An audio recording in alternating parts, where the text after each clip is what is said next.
correctly. And I need to kill that audio. That's part of the thing I need to do. Oh, shit. Okay, well, they don't really do that well, I guess. Need to opt out.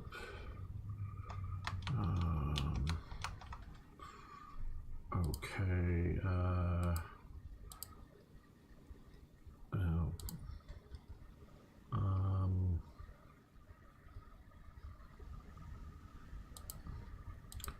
yeah, no, that's, again, I keep clicking different things that are wrong. Okay.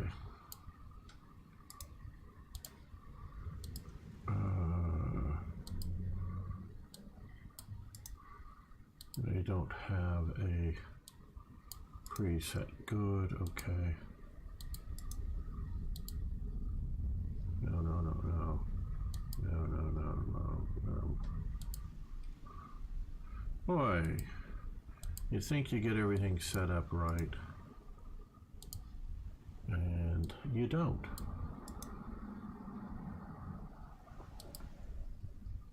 Okay, well,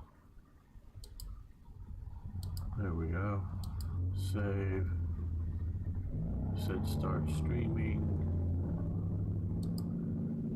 There we go. We're starting streaming now. I know it's in a very, very early beta, as they call it, over there. So maybe I'll see chat if it works out. But yes, I'm live. I hope the audio is good. My setup has changed for the worse, but it's for the change for the better. Okay, well,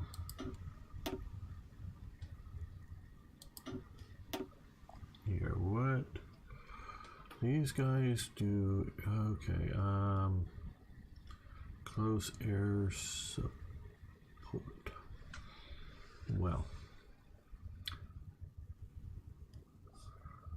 I think we're going to send them over to here. Now,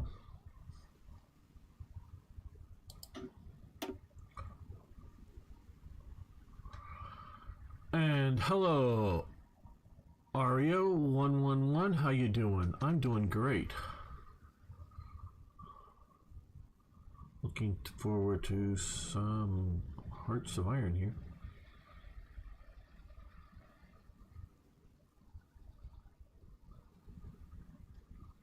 As getting started, which I'm still just doing here. Okay, we got one carrier base fighter. We just don't have much in the way of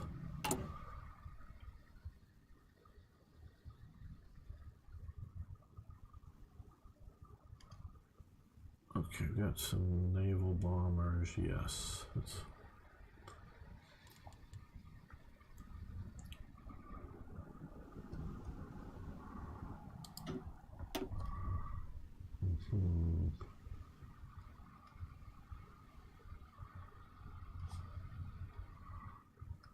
I think we're going to move both of them over there. That'll be good. And down here, I want to add a new air wing.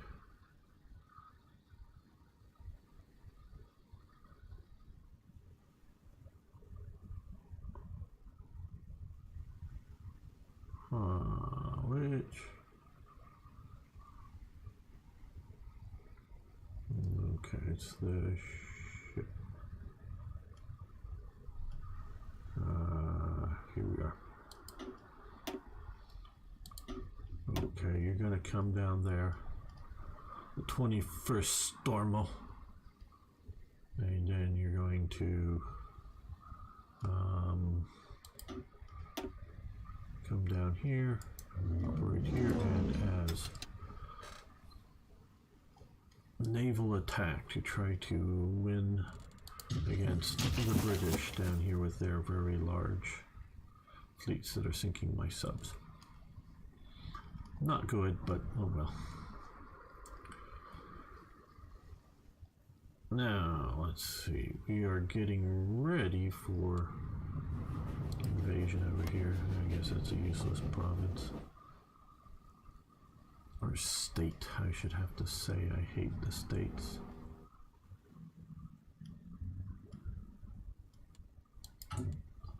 Hey Arno, how you doing, my friend? Okay, we've got a lot of trucks, well, some support equipment, lots of light tanks, medium tanks.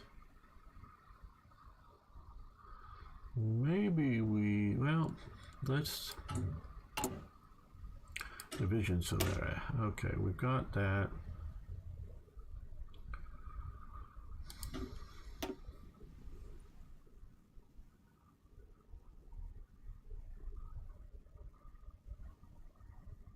Don't know why Signal Company reduces breakthrough and all of that so badly.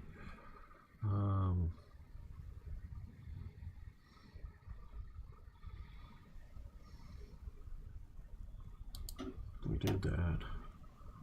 Okay, we have the support equipment to reduce down the supply needs.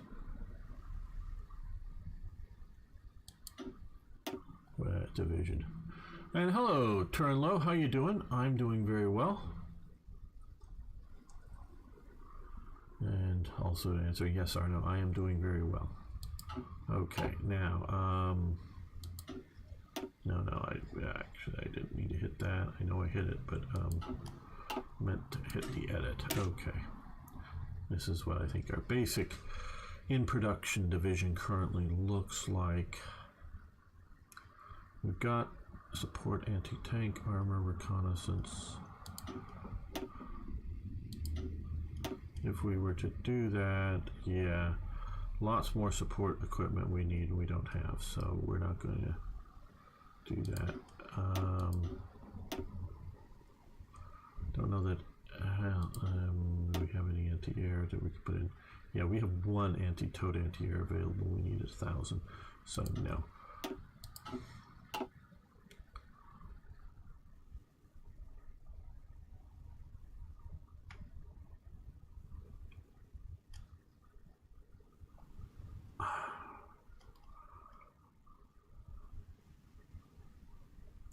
Don't know if I should get rid of these or not because they won't build them out. Well, I guess I will.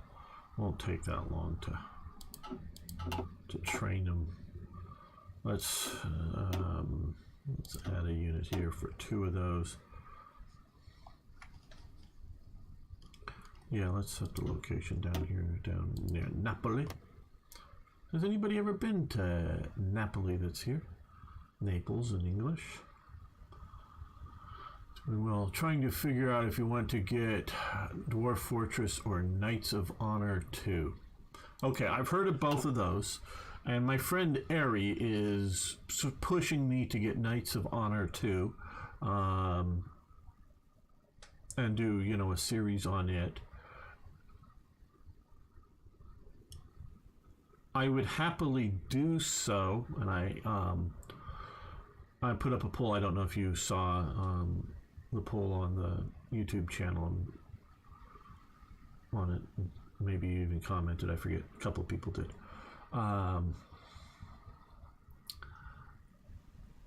And that it's fairly popular. And I also, my friend Das Tactic, another YouTube streamer, had his biggest stream, or one of his biggest live streams was doing Dwarf Fortress, I know, recently. Really did well for him. Part of the problem is, and I know YouTubers whining about their problems seems like something that we all do, and people probably get really tired of it. But part of the problem is not so much is something like, and I know you're trying to turn low, you're trying to figure out if you want to get it, but if you want to get it and a bunch of other people who view my channel want to get it, then you very well may want to watch people play it, and that's sort of, and if you're interested in that game, it's not, because several times people have like, hey, this game is really popular, you should play it on your channel, and I do so, but it gets very few views because YouTube is part of the problem is YouTube suggesting it to other people who who are watching it on for somebody else's channel, but they haven't watched my channel. So it's sort of a weird sort of competition kind of thingy that with YouTube. If I play it, will YouTube show it to the right group of people, if you will?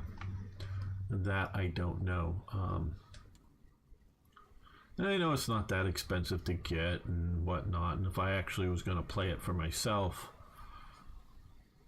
then it would be worth getting. But if I'm just going to play it for the channel and then nobody watches it, there's no point in getting it. So I don't know. Yeah, I've been thinking about Knights of Honor, and I have heard Dwarf Fortress. I figure for a Dwarf Fortress, for me, is getting maybe a very good game, but getting a little outside of the field of most of my viewers because it's not historical. So yeah, and I know I have been shadow banned in the past. Here on YouTube, whatever YouTube wants to say, claim publicly, I can go over the evidence. I know I've done it, and I don't know if you've heard the evidence that I used to, well, I'll just say, used to be every single video I put up immediately went yellow in the demonetized category. And then I would ask for a human review, and it would always get turned on to, or 99.9% or whatever. I mean, there's a couple of videos that didn't, but almost always get turned over on what was supposedly a manual, though a lot of us YouTubers are suspicious whether it was manual or a different sort of bot. We get turned over to being monetizable, including because it's coming up this time, I did a Christmas message, which was the most blandest Merry Christmas to all my viewers kind of thing, and that got demonetized. I didn't mention a single game, didn't mention war, World War, Germany, any buzzword. I specifically put it out as something as generic as Merry Christmas as possible, and it got demonetized. And I asked for a review, and it got monetized. And I don't know, I don't believe that even though it gets switches get flipped, if you will, I still think that it's somewhat shadow banned. And because like you say, I talk about history things. Yes, and I'll say it here because I'm not going to dance around it. Nazis, fascists, Hitler. I need to talk about these people, and I am very much against their philosophy. And yes, I present their philosophy, and somebody might end up liking their philosophy that I present, but I am not promoting their philosophy in the slightest. So,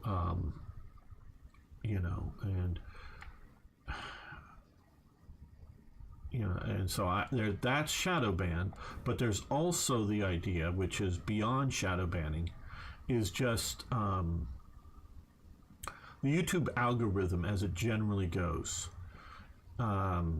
If you've never watched one of my videos, YouTube doesn't necessarily show, but and you've watched a bunch of Hearts of Iron, but YouTube doesn't necessarily show them my Hearts of Iron videos.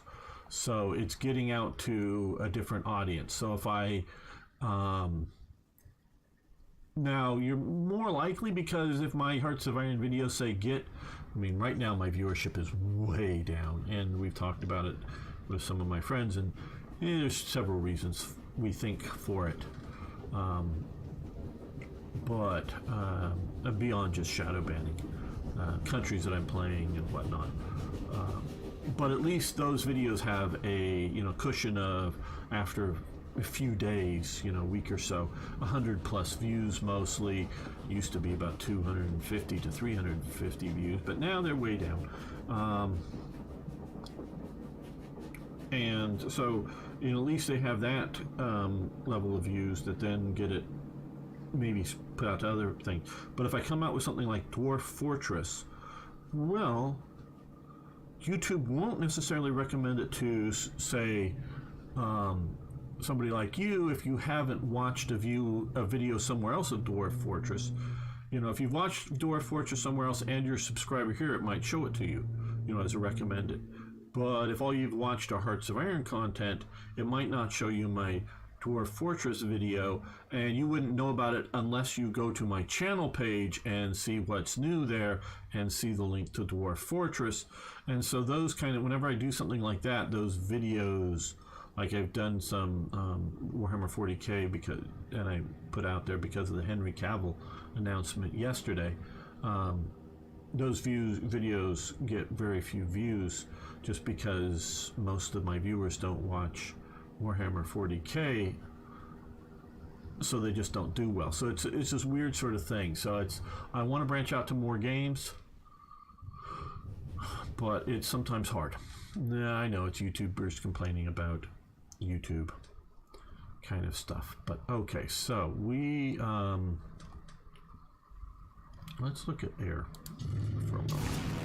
Let's look at the clock. We'll start an actual episode now that I'm done complaining.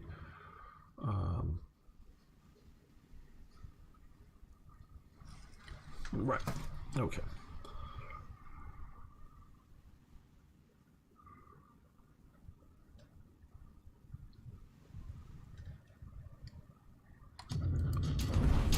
Welcome, fellow armchair generals. This is Gamer 1745 here. And of course, we're playing Hearts of Iron 4 with the new DLC by Blood Alone, and it focuses on Italy, so we're playing as Italy. I will be, I think, sometime in the new year, which this is just a week or so before Christmas, making this. So fairly soon. Be looking at what mods have made it out and are in good shape to play for this DLC. I'm thinking possibly Black Ice or World Ablaze, or hey, if you have something else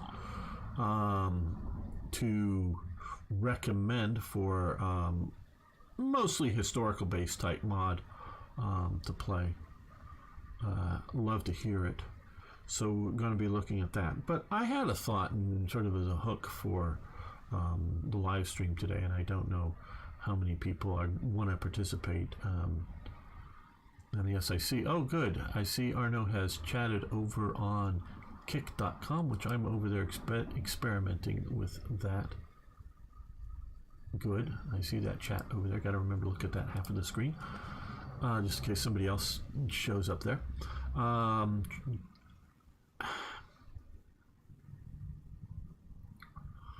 Was fascism good for Italy? Was Mussolini good for Italy? As a controversial topic. Now, ultimately, we can readily say, just say, well, getting into World War II and losing and all that crap is terrible for Italy.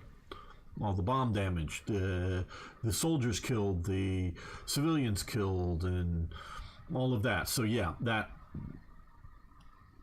and again, it gets to whatever good they might have done is completely outweighed by the war. And no, I am not a fascist. I do not support fascism. If you think I'm trying to, let's look at okay, we're building railways down into here.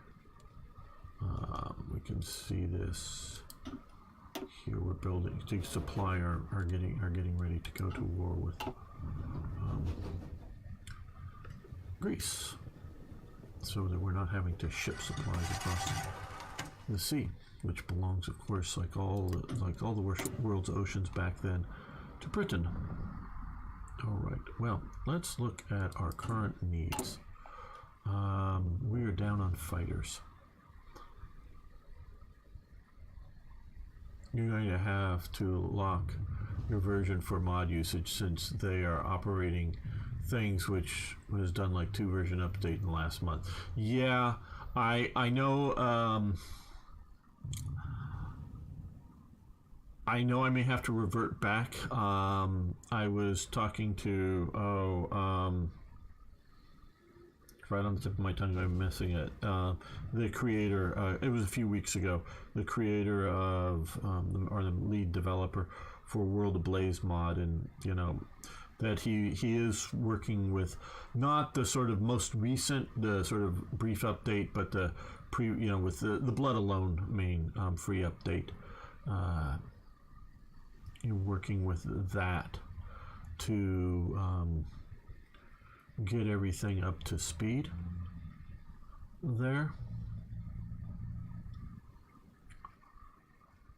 And so I might have to revert back one. I'll see what they have and what's ready, and what'll, you know, sometime in January, hopefully fairly early in January. Okay, we're going to expand fighter production. I think we need to do that. Where are my Italian fighters? Interwar small frame fighters. We need to get to better fighters. And no, I'm not good at. We've got to main armament. Okay. Well, maybe that's what basic carrier, basic small frame, improve small frame. So if I come in here, maybe I should be doing this. Fighter weapons. 4 heavy machine guns. 4 light machine guns. Air attack. Design cost, production cost. Do I care about a 1-point production cost for better air attack? And also ground striking if I want to.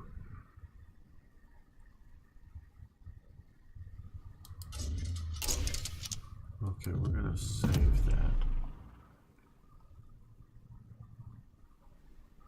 Why?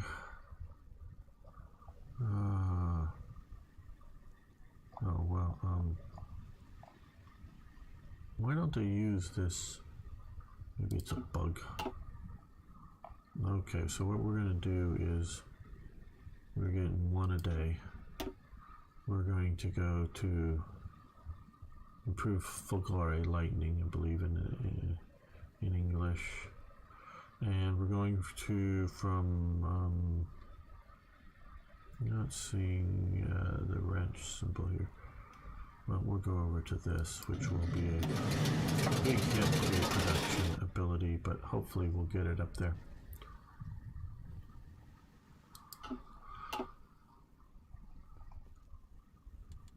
And now that we've done that, we've got these guys still building here. Okay, a railroad. Let's look a little bit more. Got a big potential supply depot. Now that's coming down just through here, and we could of course expand there, but I think we want to come down to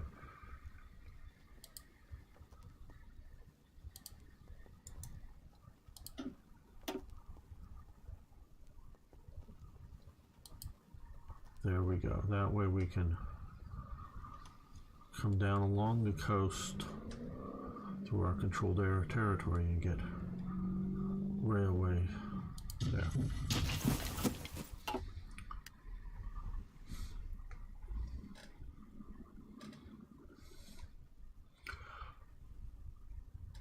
All right, fascism. I am not the best expert on fascism. It is, of course, a term thrown around. You should be able to change the model picture in the designer. Okay, well, maybe I can. Let me go in and, you know, I have not played with this, do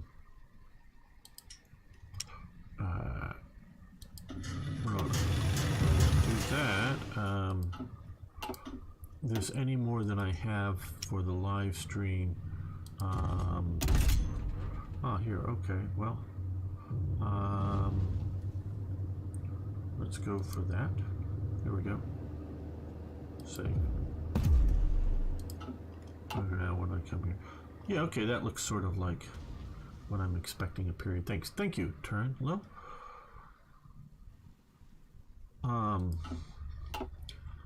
You know, I've been just saving playing for HOI IV with you guys live, so I'm maybe a bit behind from people who've actively been playing it a lot with the latest update.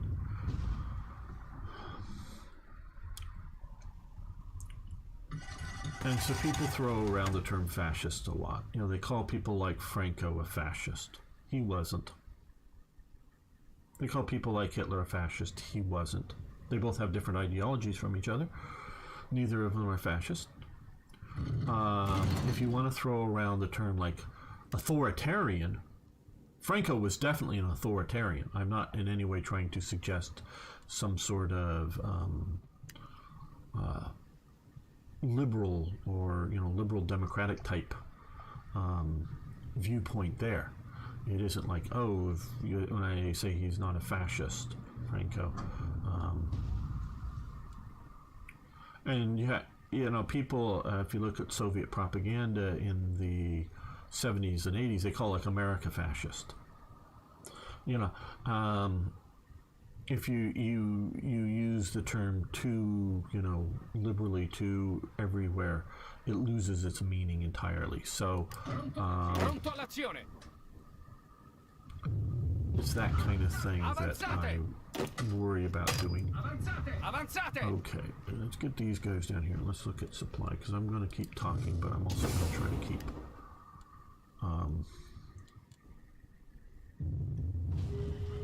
playing here. Okay, now we are building that. We're preparing some roads down in Siwa and Dalmatia. Dalmatia care about Shirwa, which I think is down here, but don't really care about that.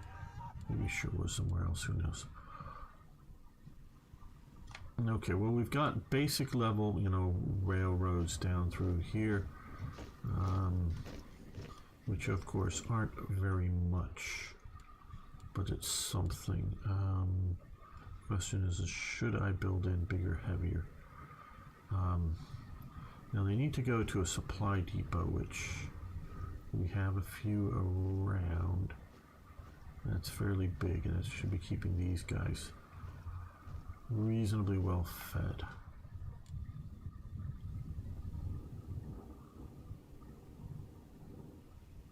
Okay, well,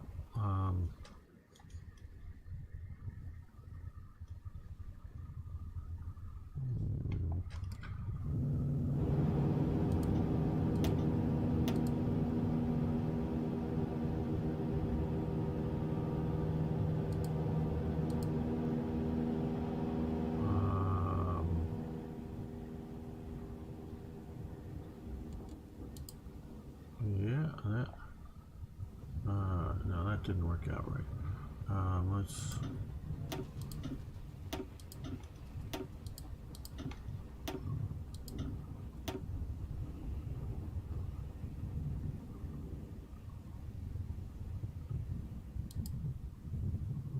right, and from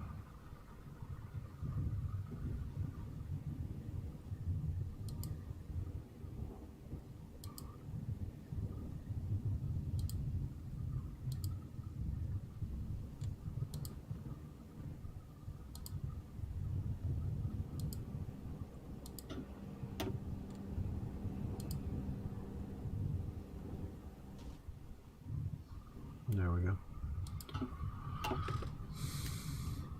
And what we're sort of waiting on is some of this for our invasion here. So we're pushing there.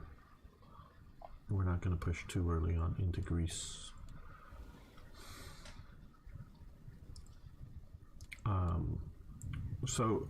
Okay, so not every dictator, not every right-wing dictator, most of them are not fascist. Some of them are. Mussolini and a few other thinkers are the creators of fascism. Fascism clearly comes out of socialism. Mussolini, his name is Benito Mussolini. His parents, both of his parents, were hardcore socialist. In that they were activists, shall we say. I don't know all their roles. I don't want to try to ascribe something they weren't, but they were activist types. You know, I don't know if you want to call them revolutionaries or some other term. Maybe. I'm like I say, I don't know enough about to try to subscribe a more particular role to them, but they were hardcore socialist activists, and they named their son after Benito Juarez, a Mexican liberal left president. So that is where he gets his name. I don't know if outside of, I don't know if Benito is a more of a Spanish name or more of an Italian, or if there's a distinction, I don't know. But that's where he gets his name. He is also the publisher and basic sort of owner or whatever of the largest socialist publication, largest as in circulation, publication in Italy. It is through his experiences in World War I he becomes disenchanted with socialism.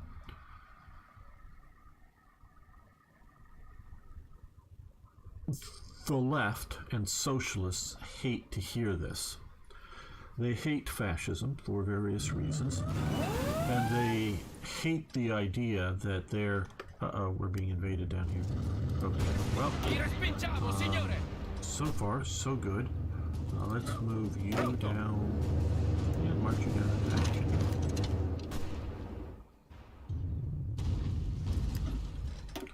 Okay, we're going to move this second Stormo. Okay, they're doing ground support. So are we getting? Well, they're. Oh yeah, we are. They're not. We are getting. I was looking at this site first.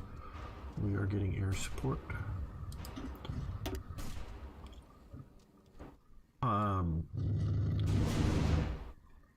Because they don't want people to realize their opposition is just or the people. Oh shit! Why the hell did you land over here? And you come there. Let's see if we can take this unit out. And we will send one division to attack there.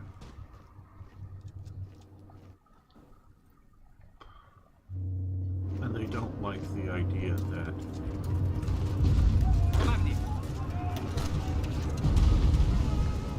I should send those guys back up afterwards.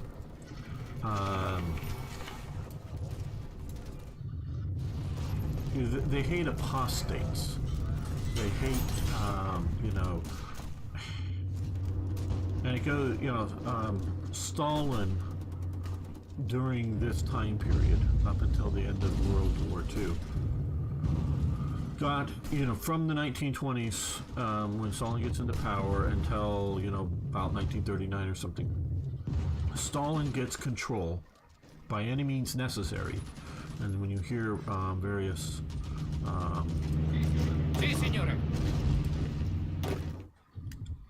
left groups today often say any means necessary, they mean it. Don't ever let them kid you. They don't. Any means necessary. If they can get it legally, they'll do it legal means. But if legal means don't work, well then they'll do it by other means. Now let's look here. Oh, we are no. All right, we are here. Okay. Oh, yes. Pause.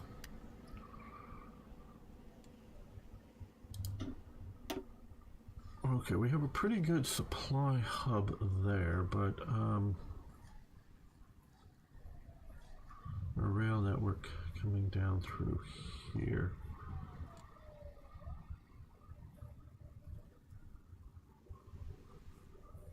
Naval base, Tobruk, supply demands divisions.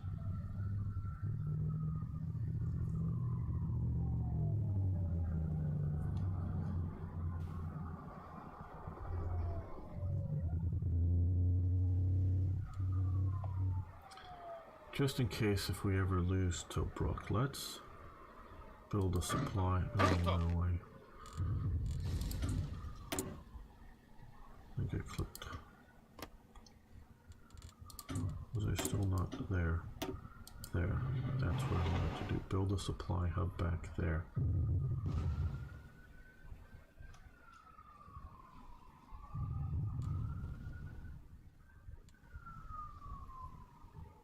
Now I've had to downgrade my system because I'm upgrading my system.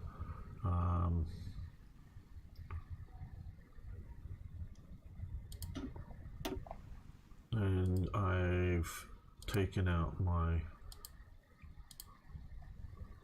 nice graphic card.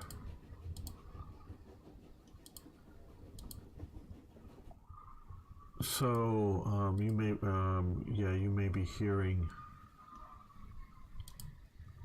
some sirens in the background that you might not normally hear.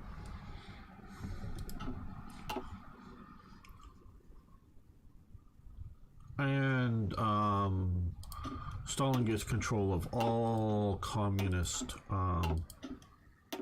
political organizations basically in the world, often through assassination and intimidation of the rest. That you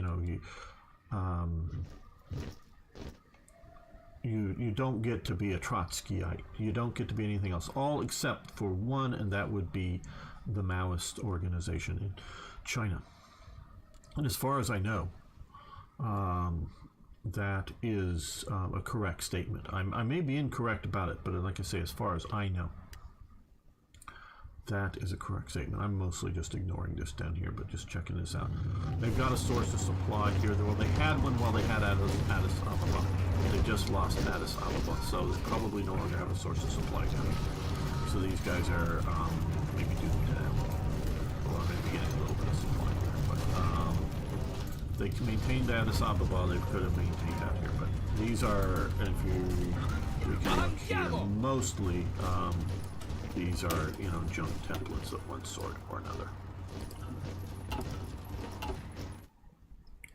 Is it war at your place? All those sirens? No. Just, I don't know, just sirens going somewhere.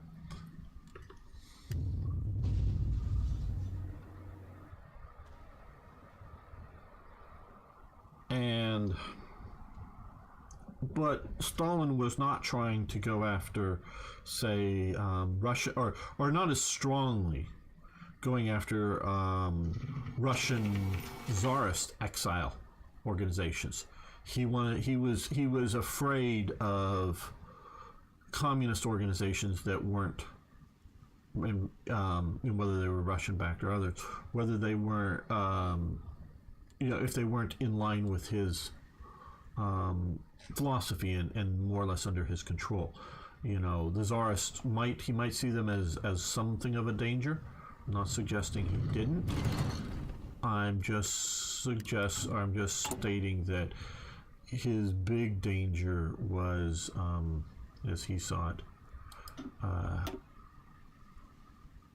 was apostates, was an alternative communism, and the left, the communists, the socialists.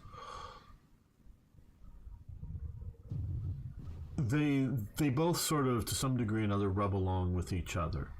My analysis is, and I mean it's influenced by other people for sure, it's not just something I came up with, but my analysis is that socialists and communists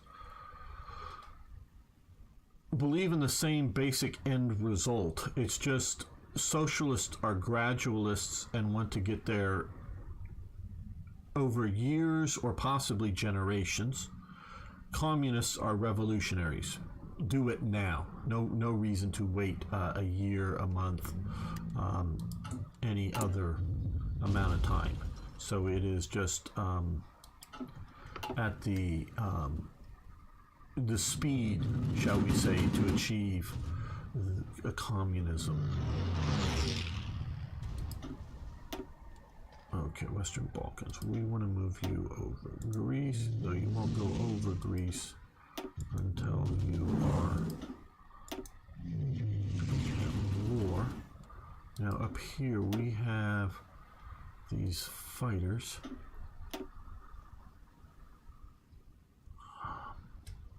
So far, I don't think anybody's really challenging us up here, so we're going to move you down here. And we're going to put you up over here once the war starts.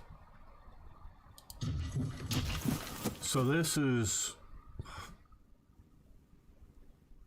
in many ways, not in all ways, but in many ways, the fascists and the socialists are fighting over the same, you know, viewer support, or not viewer support, you know, voting support. So this is why they don't want to acknowledge the similarities in their viewpoint. And I've vacillated on whether I want to call fascism and Nazism as right-wing or left-wing. I know there's a bunch of people that want to lump them in with socialists and communists. Fascists and Nazis, as well as communists for sure, are radicals. And I would also say a lot of the socialists are radicals. I know this, I say it a moment ago that they're gradualists, and I believe they're gradualists, but that doesn't mean that they don't.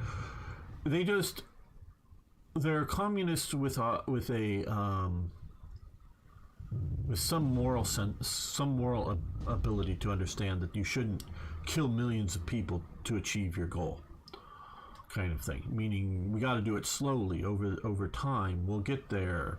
People shouldn't have to die just to implement our ideology. Where communists are, well, hey, if we got to kill 1 million people, whatever. We got to kill 20 million people. Well, if it's necessary, that's the communists, because that's what they've done. And the Nazis have killed huge numbers of people as well, millions. So it's, and I'm not just talking in the wars in which they fought. I'm talking against populations they controlled. So, I do separate those numbers out.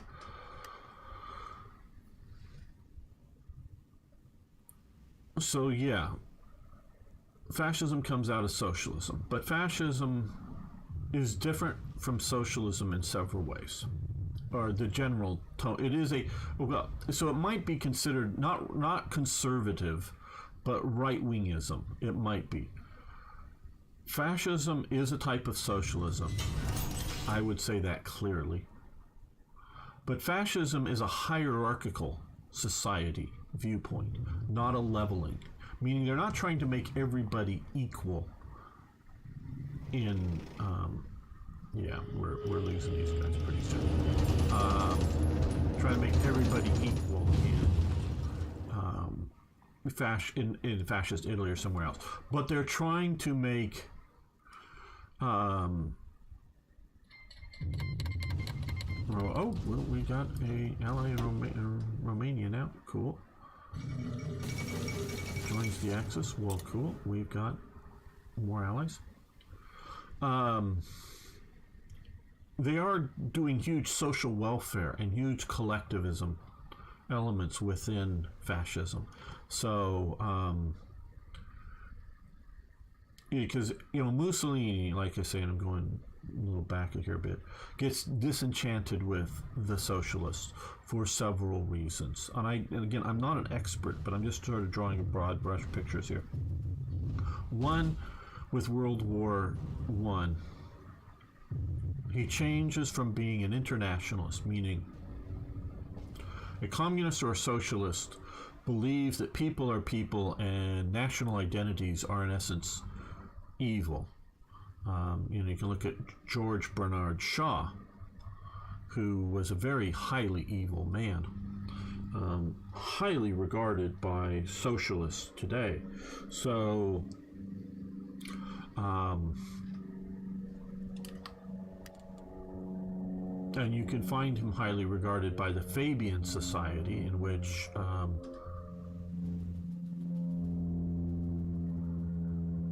some of the recent British Labour Party prime ministers have been members of the Fabian Society in Britain.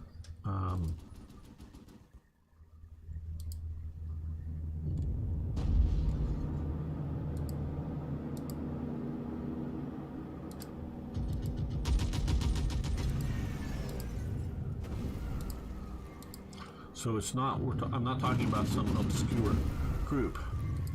And George Bernard Shaw is on film with audio stating something as basically as evil as Hitler ever said or did, in that he thought that that every year that you should have to come before a person, stand before their desk, and the person would ask you, "Sir or madam, are you a contributor? Are you a net contributor to society?"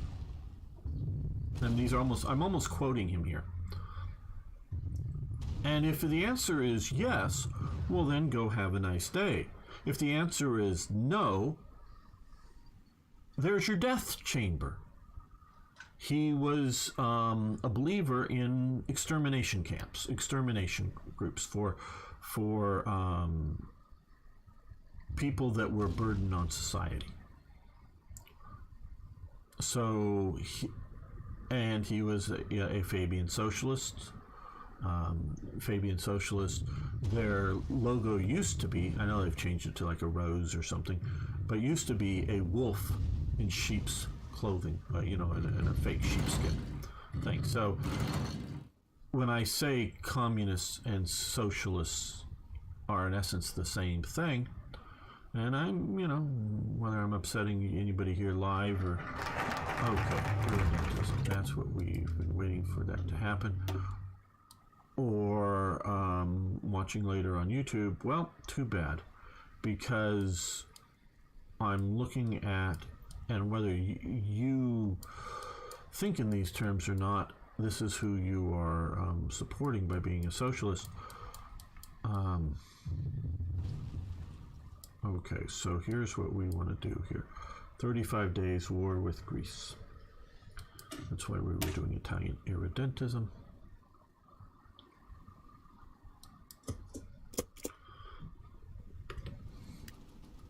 I hope we have enough troops here to push in. We will see. We are widening the war.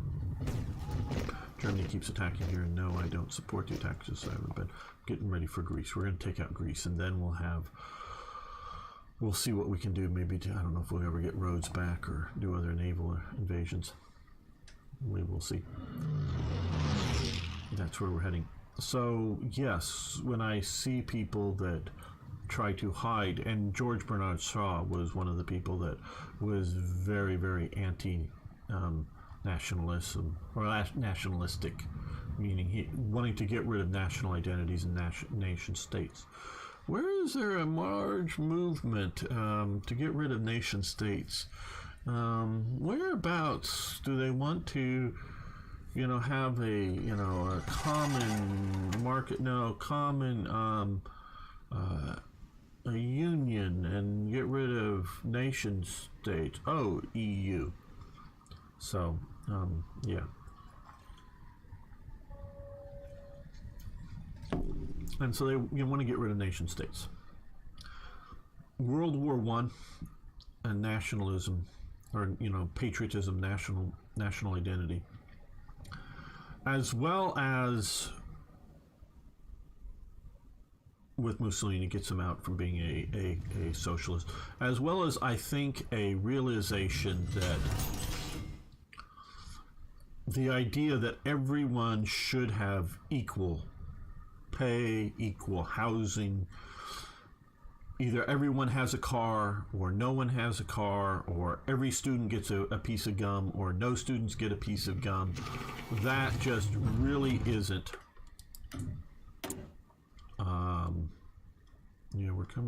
We're trying to do their current mission. Don't know if there's anything else here I should or do. Regional wide integration. What would this do?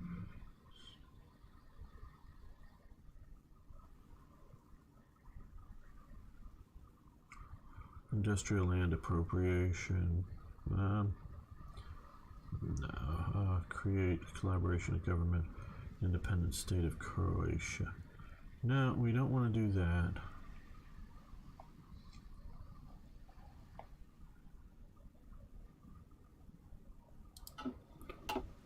So,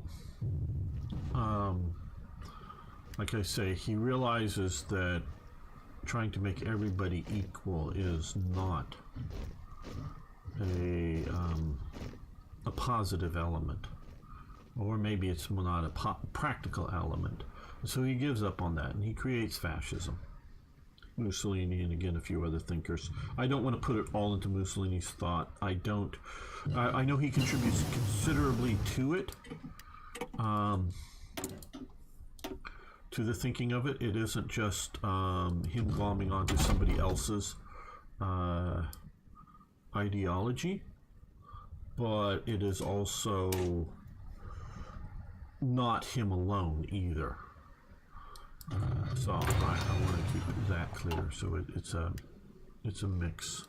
How closer we're getting? Okay, we've still got a ways. I know I'm playing sort of slow because I'm sort of watching things and not letting it get out of hand here. I'm again, like I say, these guys are dying from lack of supply and whatnot now. But they've occupied all of these units for a long time around them. And I wish if I micromanaged it, I might have been able to save out of Sababa for some time more, but we will see. Let's look at supply map. Okay, so we're moving supplies in across these oceans, which we're losing, but we keep convoys. But we do have. You can see we need 29 convoys currently. We have 778 of them, so we're doing okay with building and stockpiling beyond our losses. So that is okay, because like we can see here, that didn't lose anybody. That we lost a bomber on. So, and nothing really down there. Okay, so I think I've reasonably well established that fascism is a type of socialism. It might be legitimate to call it a right-wing socialism as opposed to left-wing socialism. It's definitely a hierarchical socialism. Looking back, we don't have good railways.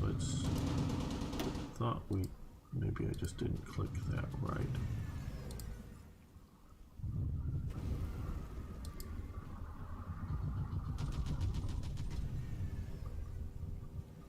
So I wanted to get a level 2 railways coming north out of Rome through from Venice down to Trieste, down through Istria, down along the Dalmatian coast, down into here. And we'll see about more once we come into Greece. Hello, Chaos Demon. How you doing? You're a bot. Hey, Arno, there's a... Oh, you've already got him. I'm just seeing it over on Restream. You've already got it. Very good, Arno. Arno is an excellent moderator. So I'm very appreciative of having him there.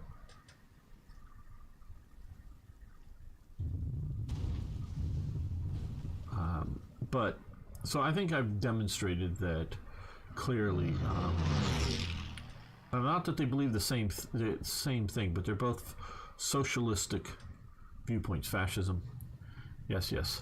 You like your sword, yes, and you use your sword well. You use your sword well, and I really appreciate because I gave swords to a few other people, just because I didn't know who was going to be around the most, and even because some days maybe you might not be here, and maybe somebody else with a sword might show up.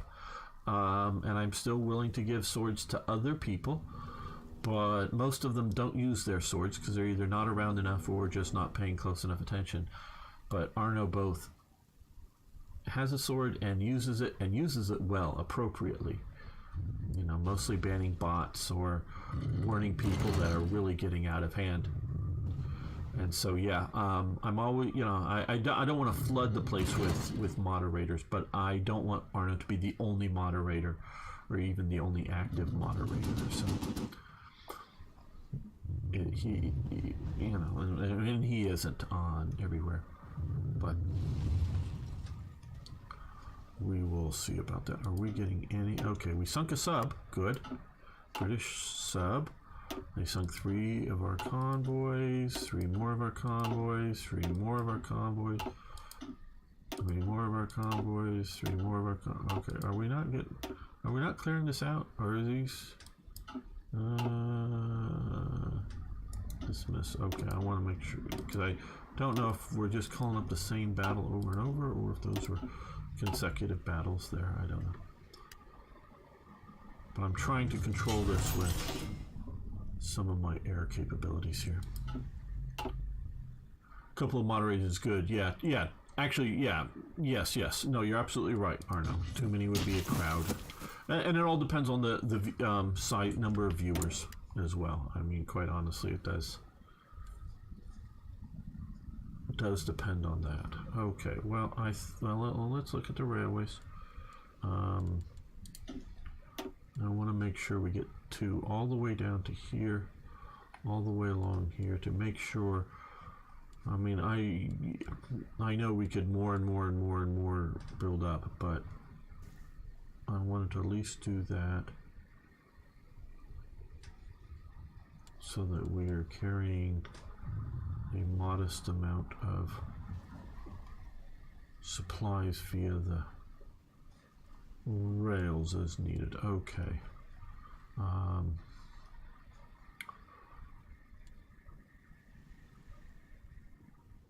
So far we're doing okay down here. We do have, and I will get back to resources. We do have some oil down here. Benghazi delivery penalty. Okay, these are rubber penalty because delivering 1 by sea using 2 convoys as needed. Fire not control. Okay, so goes 2 of 16% delivery penalty. I don't know what's going on with that. I'm not that worried because we are on a positive. Now we're not having most of our fleets are sitting in ports. We have some lighter vessels and submarines out running around. Can we have some oil up here? Didn't know Albania had that much oil. And we have this oil down here. Now, compliance, yes, we're fairly compliant here.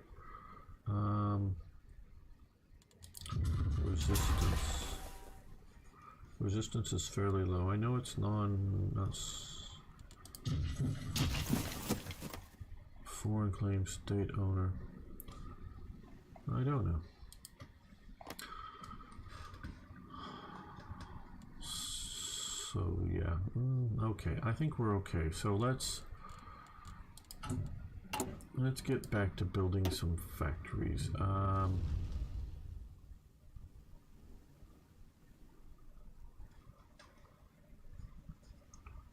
Where do we want to stick them? Well, you know, let's build a naval factory. Let's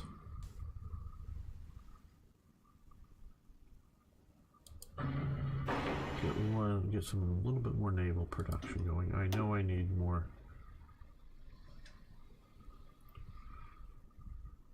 ships. Okay, well, and whatnot.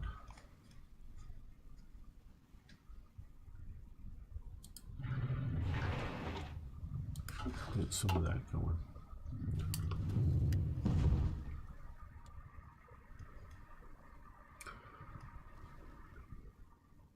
Now, outside of getting involved in a ill-chosen war,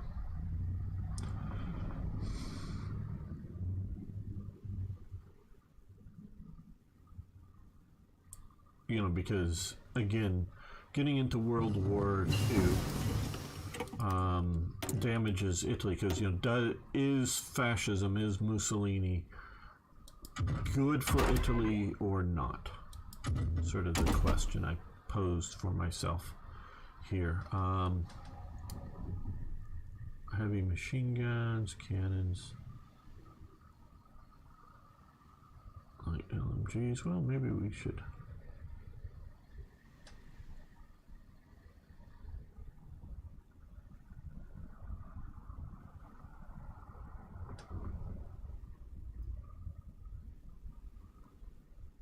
Oh, let's do that. Good for Italy.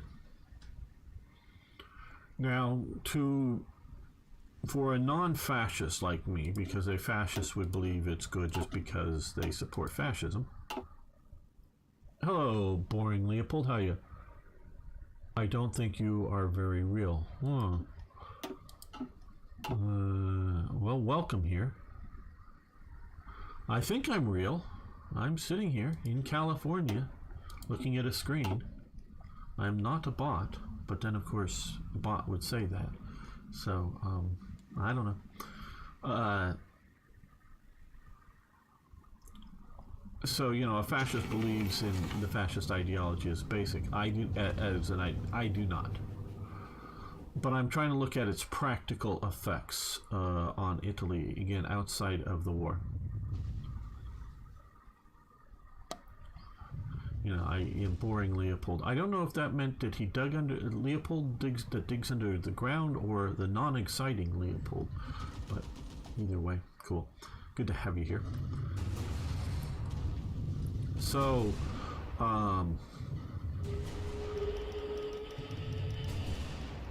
yeah, I'm staying away from the destruction that's caused to Italy by Mussolini joining the war. So it's up until 1940, looking at Italy.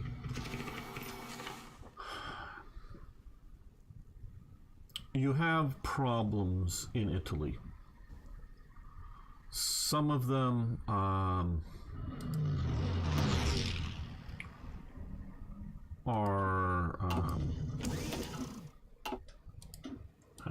well, that was an Hungarian ship I thought I saw. Flagship. How does Hungary have ships? Did they like capture them from Yugoslavia somehow? As war booty? I don't understand that. They don't have a coastline.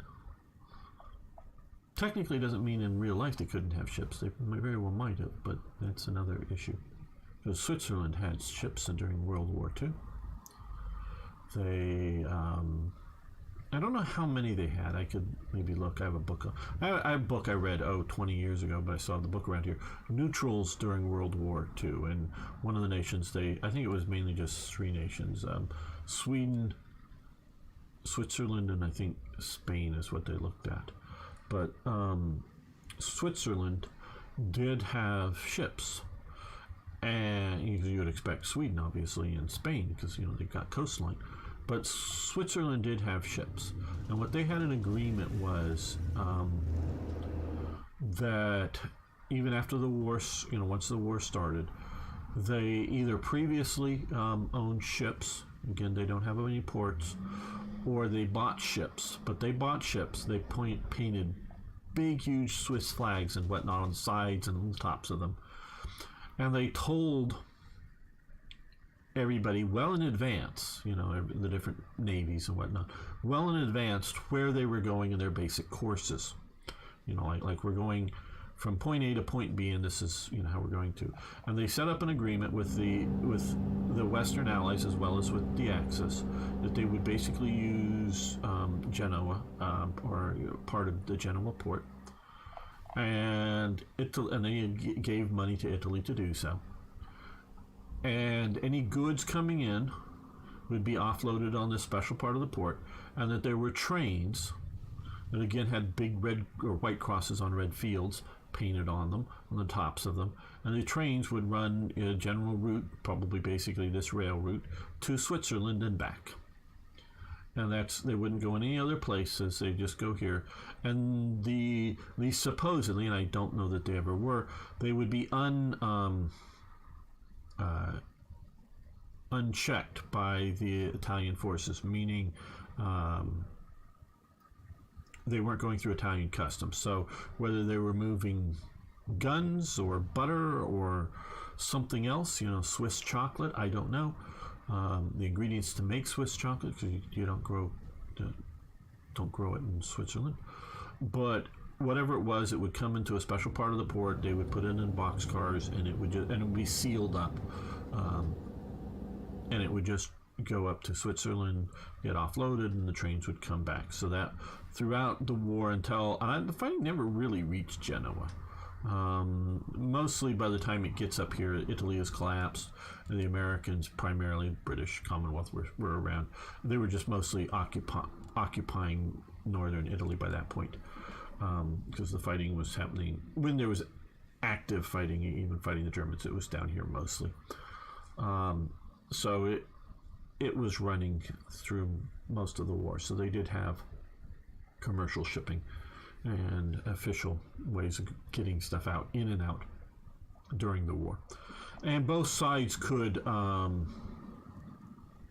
some degree, stop and inspect the ships at sea, just to make sure that they weren't an Italian ship with a big Swiss flag painted on the top of it or something. But again, they would register when they were sailing and what their general path was, so that there wouldn't be too many mistakes made, in just allowing any ship anywhere else to put a Swiss flag on it and go, hey, that's our ship, don't bomb it, when in really it's an Axis ship or an Allied ship or something. Right. Okay, so back to Italy and fascism.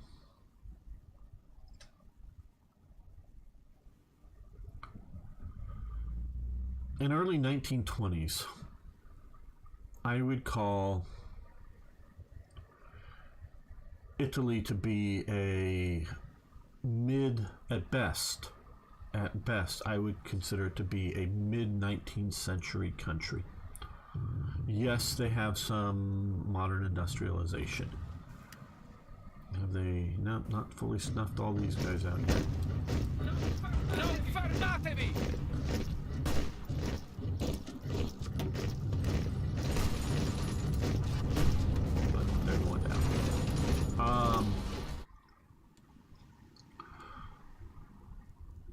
Okay, well, whatever.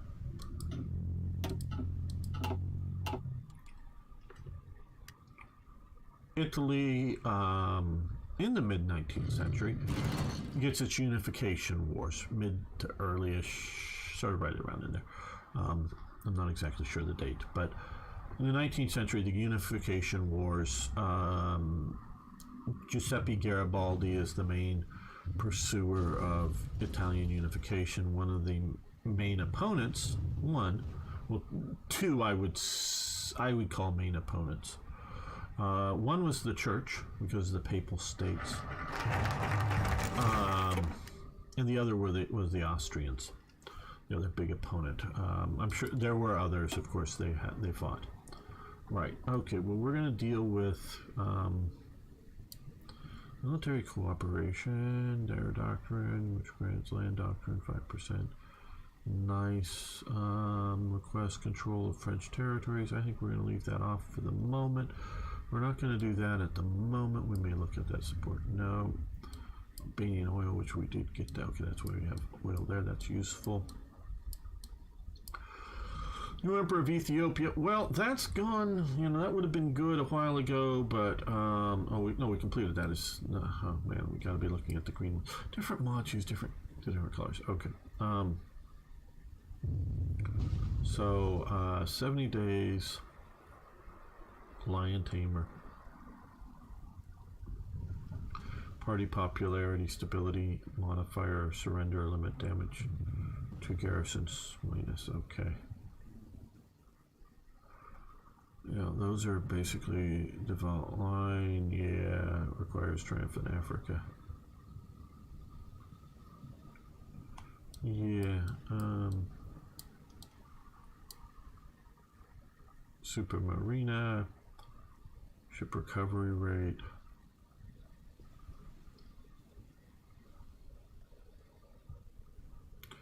Well, get us some more naval yards, so we may want to do that. 35 days, that ain't bad. We'll get back to things here. Well, I'm seeing the time. We're going a bit long in this episode, so next episode will be the invasion of Greece. Actually, I do believe. So don't worry on the live stream. We're going to keep continuing here.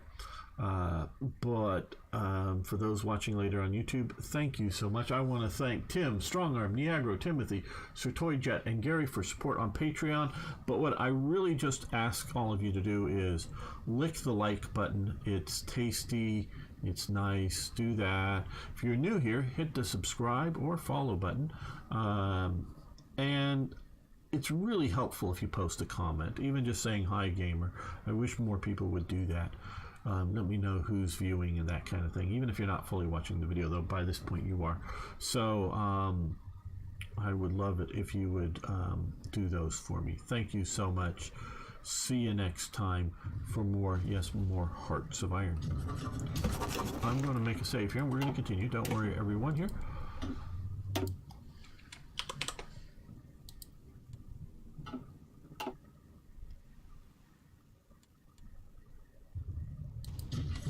Well, no, that's a bad start.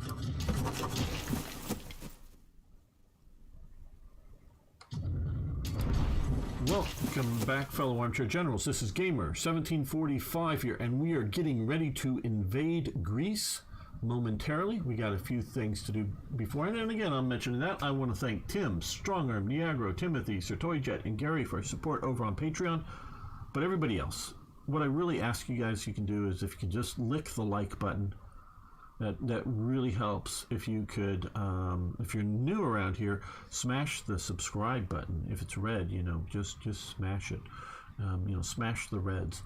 And it also really helps to post a comment. Helps with that. Just say hi gamer, something like that.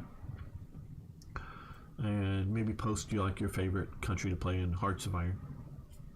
Whatever. Yeah, that'd be helpful.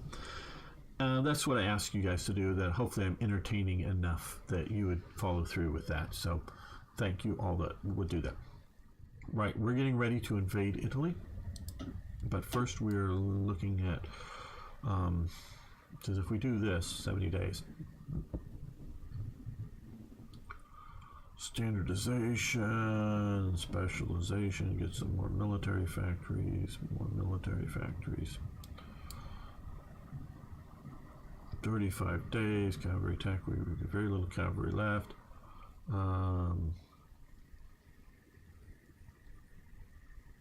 Self-propelled guns we can't do because we need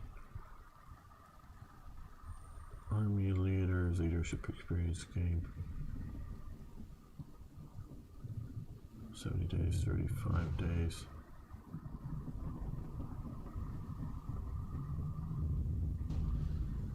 I like that. Increase artillery. Now that's artillery production cost goes down. That's nice. Anti-tank 70 days. That's nice. Keep specialization. Increase production.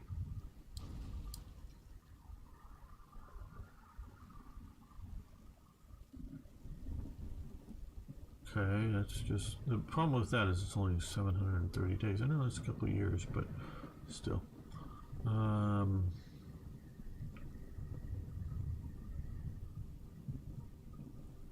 Ooh, okay. Strengthen northern Italy. Building slots, military. Civilian, military. Requires, okay, yes, I know it requires this.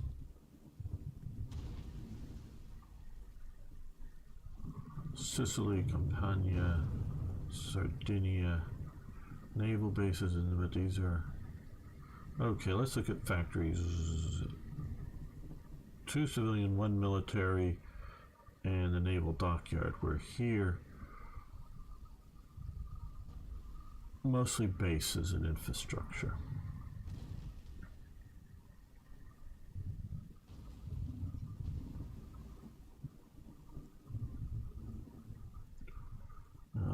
Consumer goods to factory strength and management.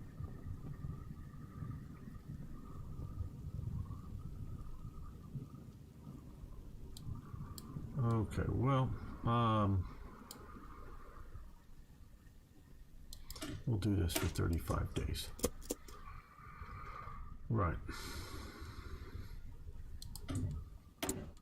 Okay, we have the ability to, the kingdom will join. Okay. A little bit. We have been talking on the live stream about, and we will continue this, was Mussolini and fascism good for Italy up until 1940, and they get Italy into the disastrous war, which wrecks any good that they might have done by such terrible destruction. Historically, it's not quite a whim, but it's without planning. Mussolini decides to, and maybe that is enough to call it a whim, decides to invade Greece. He's wanted to invade Greece prior to it. It isn't just like, hey, I woke up and I wanted to invade Greece. No, but it wasn't with good planning. It was not set up. Germany finds out about it, I understand, slightly before it starts, maybe. Still not sure about that, but need to look into it. But it's not really well organized with Germany, and Italy does very poorly. To the point when I say no planning is, and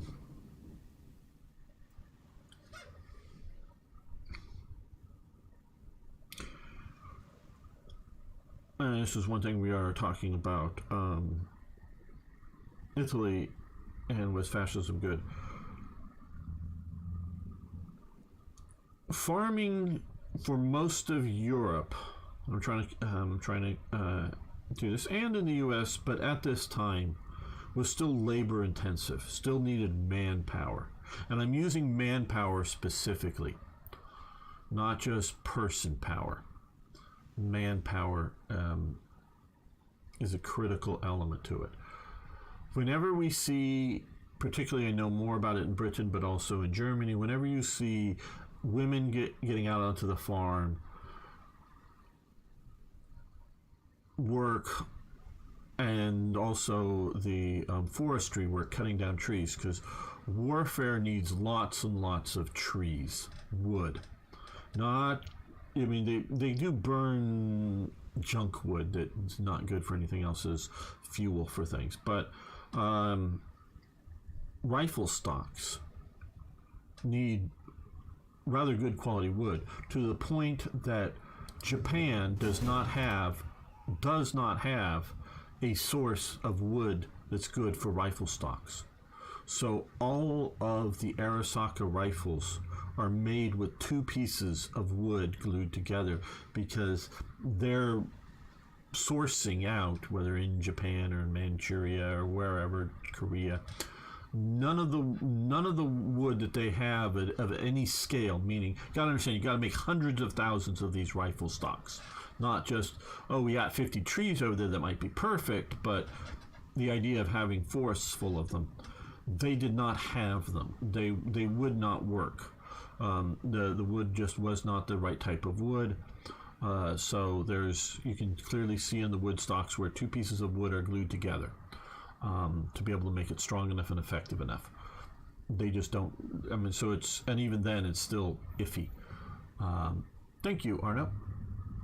Do appreciate it. Yes, as you may be seeing, I am streaming over on kick.com. I don't know if you guys want to watch over there. That would be really cool if you want to go over there and create an account and follow it. But I'm really sort of trying to hope to get anybody, be a sort of a big fish in a small pond. Anybody checking out kick.com. It's sort of it's a Twitch clone.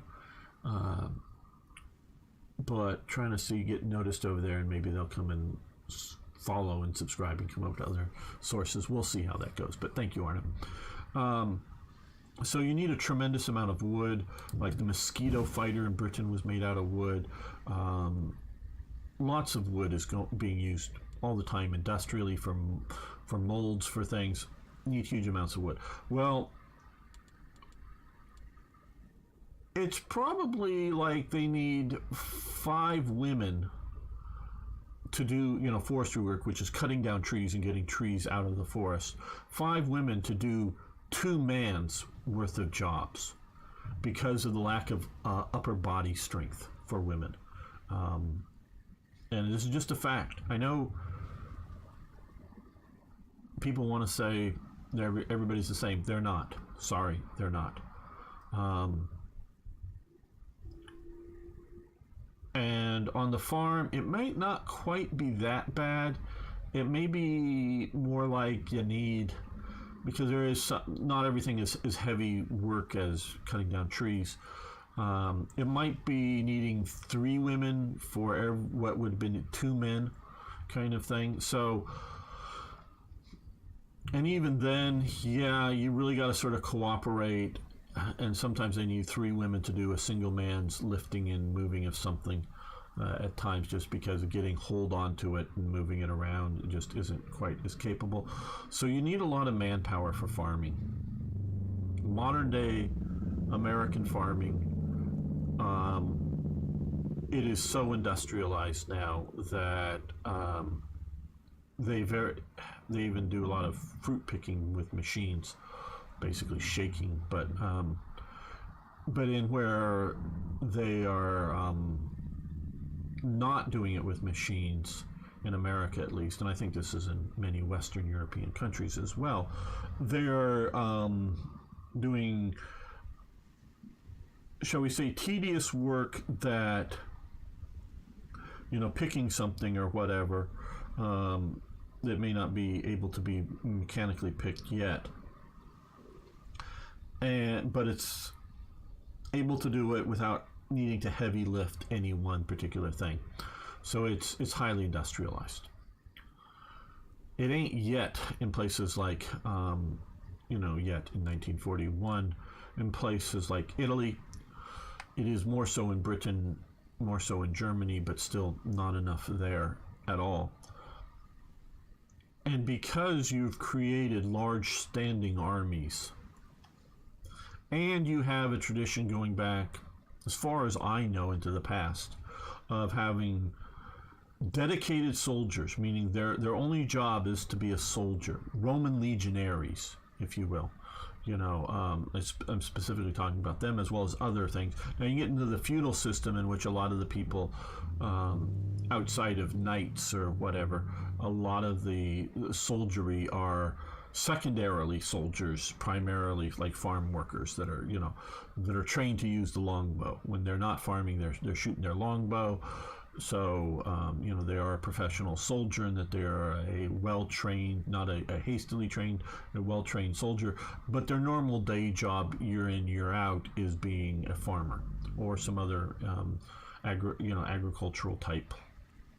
Because they really, boy, Arno's spamming everywhere. Great job, Arno, with all the different links. Thank you. So if you want to follow social media, some I use more than others, but I'd love to have you around on the various platforms. So it's heavily manpower intensive. Armies would often, like I say, be lent out for farm use, but particularly once you've and we're getting back to the story of the invasion of Greece, don't worry, mass raised manpower, you have dramatically less food output. Now, I watched some of TIK's videos, a YouTuber, great guy. Don't agree with all of his opinions. I don't even necessarily. Most of the facts he's giving are very solid, shall we say. It's more sometimes, I would say, the interpretation of the facts. Kind of thing, shall we say, because I'm not so much questioning some of the stuff. And I think it was the Goebbels diary that he was quoting, and talking about Germany and the shortfalls in food production, and how Germany needed to invade in 1941 because of the shortfalls of, again, food production. And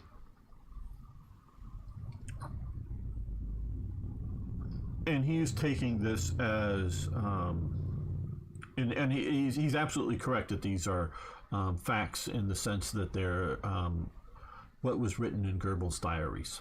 Okay, I'm not disputing that at all. So that's what, but he's taking them also, if you will, as to being the actual facts on the ground.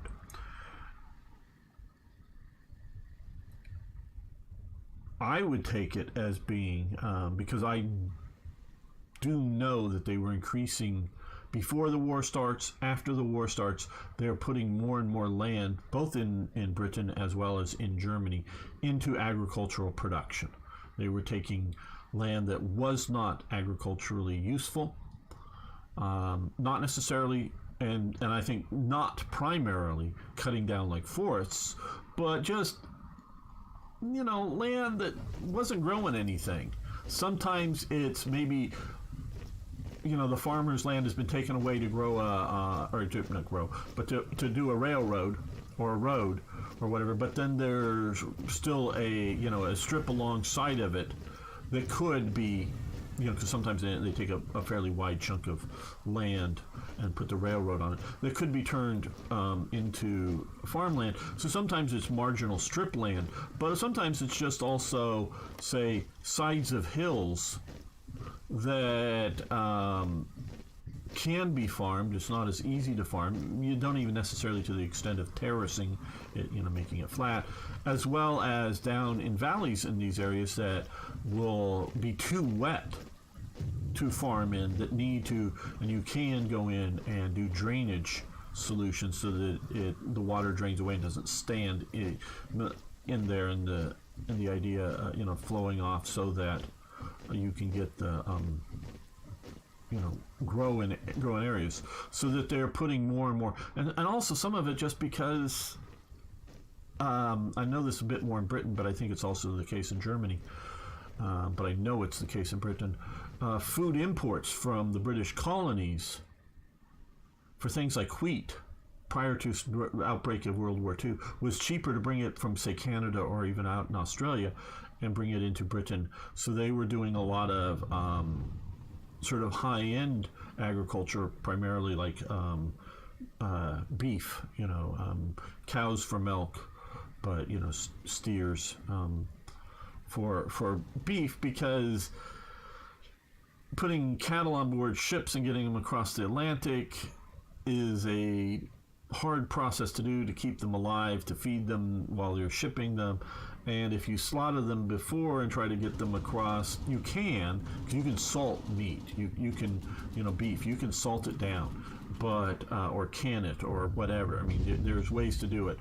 But in a civilian market, especially in the technology of the day, it wasn't terribly profitable to raise a bunch of, Texas cattle, slaughter it, and then ship it to Britain.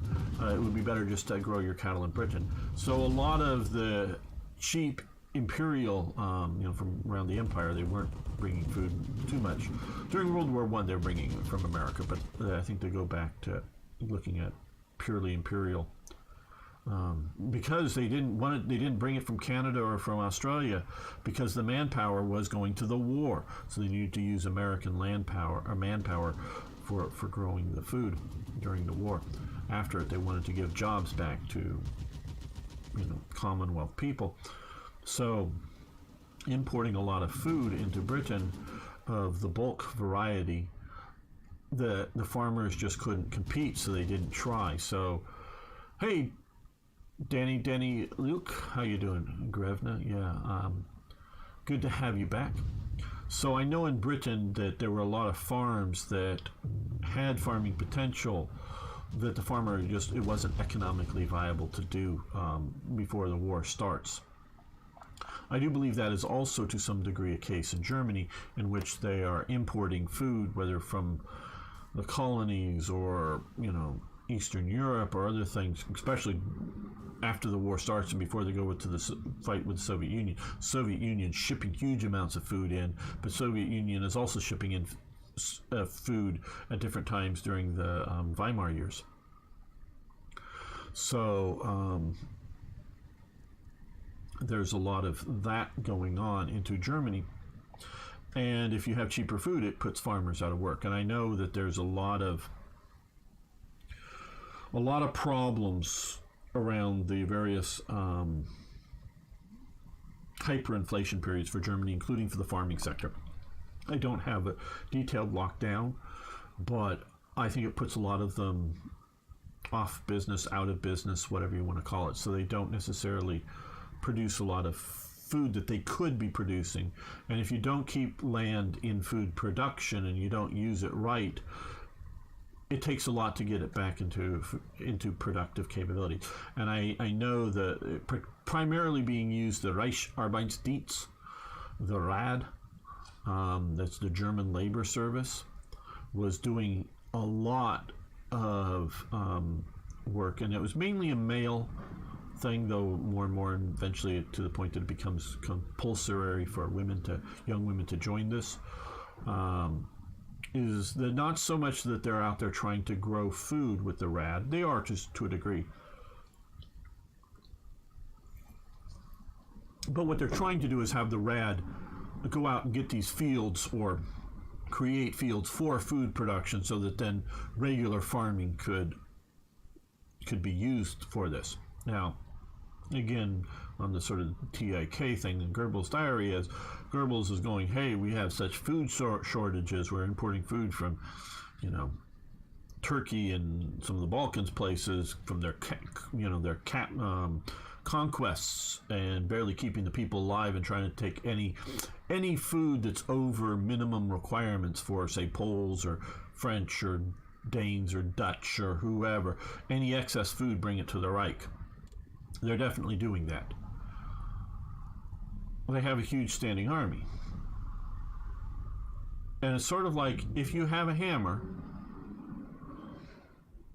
all of the problems look like nails. So if that's your tool, you have a hammer. And I think this gets more, not so much into the reality of the situation, the real facts on the ground, but this shows maybe more clearly the Nazis' view of the problem, is that they have not enough food and they have a big army and they want to go conquer land to get food.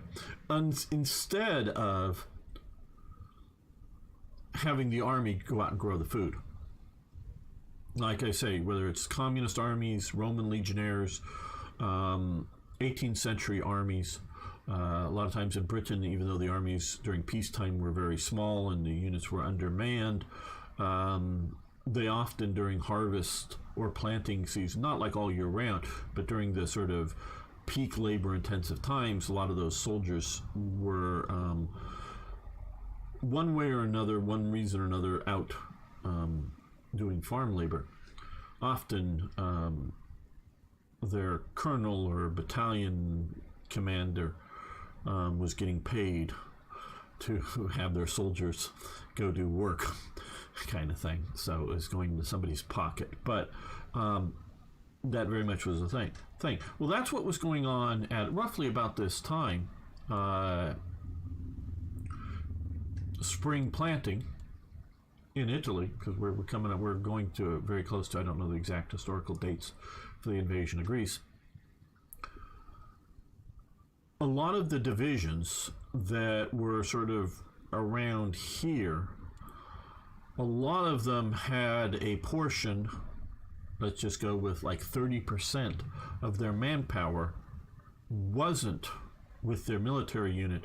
It was wherever, maybe not terribly far away, but it was other places doing farm labor during spring planting. And like I say, this isn't like a last moment, hey, this just occurred to me, we got to invade Greece. But it was very much of the idea that things weren't going terribly well in, North Africa here for Italy. And you can't, and as we've talked about, you can't just put in 3 or 4 more divisions, because it's supply is as much of the problem as anything else. There was not, how best to show this. There was not this railway that is here now. This did not exist. There might be a few short railways around here, but I don't think anything on the scale of leaving any one of these provinces. There was the Via Balboa, which was championed and sort of done by Balboa. That's why it's named after him. And so there is a nice 2-lane sort of highway, not Autobahn with, banked roads like we think of a modern, because that was only to scale. There are some examples in Britain of an Autobahn-like thing. There are some examples in America. No federal highways in America before World War II or during World War II. But we can look at the Pasadena Freeway, which still exists and is... I don't like driving on it. It's a bit of a hell of a thing.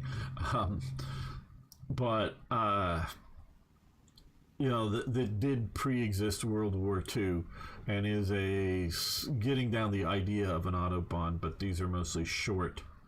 Because basically the Pasadena Freeway goes from LA out to Pasadena, which is in LA County. It's just, a few miles of sort of highway of whatever, like that, and not as well banked, not as well done as the Autobahn was, but it's getting to that idea, and the idea that you have a roadway with no intersecting streets. If there's anything like that, they either go over it on a bridge or under it on a tunnel, so you didn't have any cross traffic. That's the idea. That's what I'm talking about. This Via Balboa, well, I'm sure there was, if there's, gets to and goes through a place like Benghazi, yeah, there's probably cross traffic. So it's not like an Autobahn highway, but it is a paved road that Italy does have along here. So, but this is not, this railway is not historical. So you can't just supply more divisions down here just to throw more in there. So partially, I would say, over frustration over the, I can see it with the Axis. Every single major axis of the 3 major nations, Italy, Germany, and Japan, all 3 of them have frustrations in one war, so they add a new war to the war. Japan cannot defeat China. It decides to attack. Of course, they want the oil, and they also want steel from America, but they want the oil down in Dutch Indonesia, or Dutch East Indies at the time, and know that they're going to have to go to war with Britain to get them, and believe that America will come into that war against them. They may or may not have, but it's quite possible they could have, but I think Japan overly presumes that. So they also attack America. So you can't win a war with China. Let's add America to the war, and that must be a good plan. Germany cannot defeat Britain, so let's add the Soviet war to it. Italy cannot defeat Britain, in North Africa, and is losing or lost. By this point, it's lost by this time in 41, I do believe. But I'm not absolutely sure on the date of the collapse of... It takes a while for Britain to gather enough forces and to push into Ethiopia. And it's enough time that historically the Italians do take British Somaliland and force the British to flee out from there and successfully take it. This is, at the time, basically Vichy France like it is here, so they don't occupy that. And basically, once Britain gets its forces together, it's just a series of conquests to, victory after victory to get up and get Ethiopia and destroy it. It takes a while, but it's not that hard to do, but it's more like getting things organized up there. So in frustration of all of this, he thinks he, like I say, has long wanted Greece to become part of the Nuovo Romano Empire, the new Roman Empire. And you can see strategically that with Malta here and your supply situation is either, coming across Malta to here, or is coming out of Italy across all this ocean to over, probably to Benghazi or maybe up to Tobruk, while the British submarines that are operating all around here, while the British Navy, the British Air Force is all operating in and causing problems to this shipping. You can see how getting Greece, well, you can, instead of, you can put aircraft out here. You can put, small ships going after subs. You can have instead of, ship coming out of, Toronto up here and coming all the way down to here, so long, well, you can't hug the Greek coastline while it's neutral, so you're sort of out at sea. Well, now you can just, once you get here, you can come from Brindisi over to, here, put it on rail, in theory at least, put it on railways, come down to Athens, put it on ships. Now, ships that, again, have air cover from all these islands and whatnot, come down here, and then all they got to do is make a short, relatively speaking, shorter run to supply. So you can see how strategic positioning by getting Greece can be seen to help supply, can be seen to help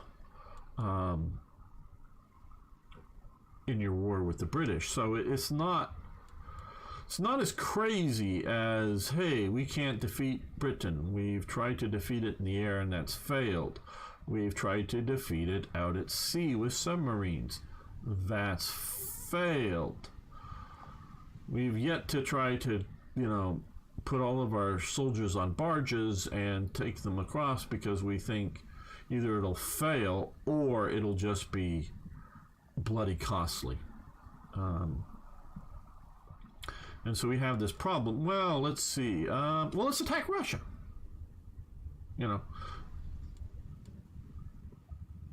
Oh, they finally took this over. Okay. So, this is just a crazy thing. You have a war you can't win. So you're on a defensive. Again, think about this, people. You're Germany. You're an industrialized power. You got factories. You're making things. We're not talking about Afghanistan or Nepal or Liberia or even Argentina. Because there's factories in Argentina, but they're not many and not hugely industrialized. Not at all. Mostly they don't, they do make some tanks, but I think they're just prototypes during this time period. I think they're just prototypes. So they're, in a workshop you can create a tank or 5 or 10. But Germany can crank out tanks, can crank out submarines, can crank out aircraft. They can't defeat Britain. They cannot either. And of course they got the technology to add fuel tanks to aircraft, but you have to, I don't know when they get into the idea of drop tanks for the German aircraft. I really don't know. I'm not an aircraft specialist, but I do know the BF-109 is a very short-ranged aircraft. Yes, you could do a drop tank, and it needs to be a drop tank in that an external fuel tank that you get rid of to get into fighting.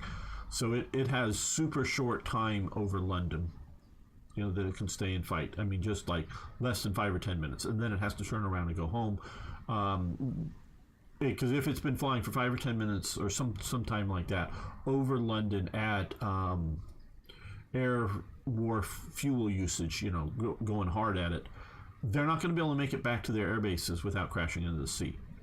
So they have just a few minutes time, and they've got to turn around. There's nothing else they can do. Now, it doesn't take long to have a bombing run happen.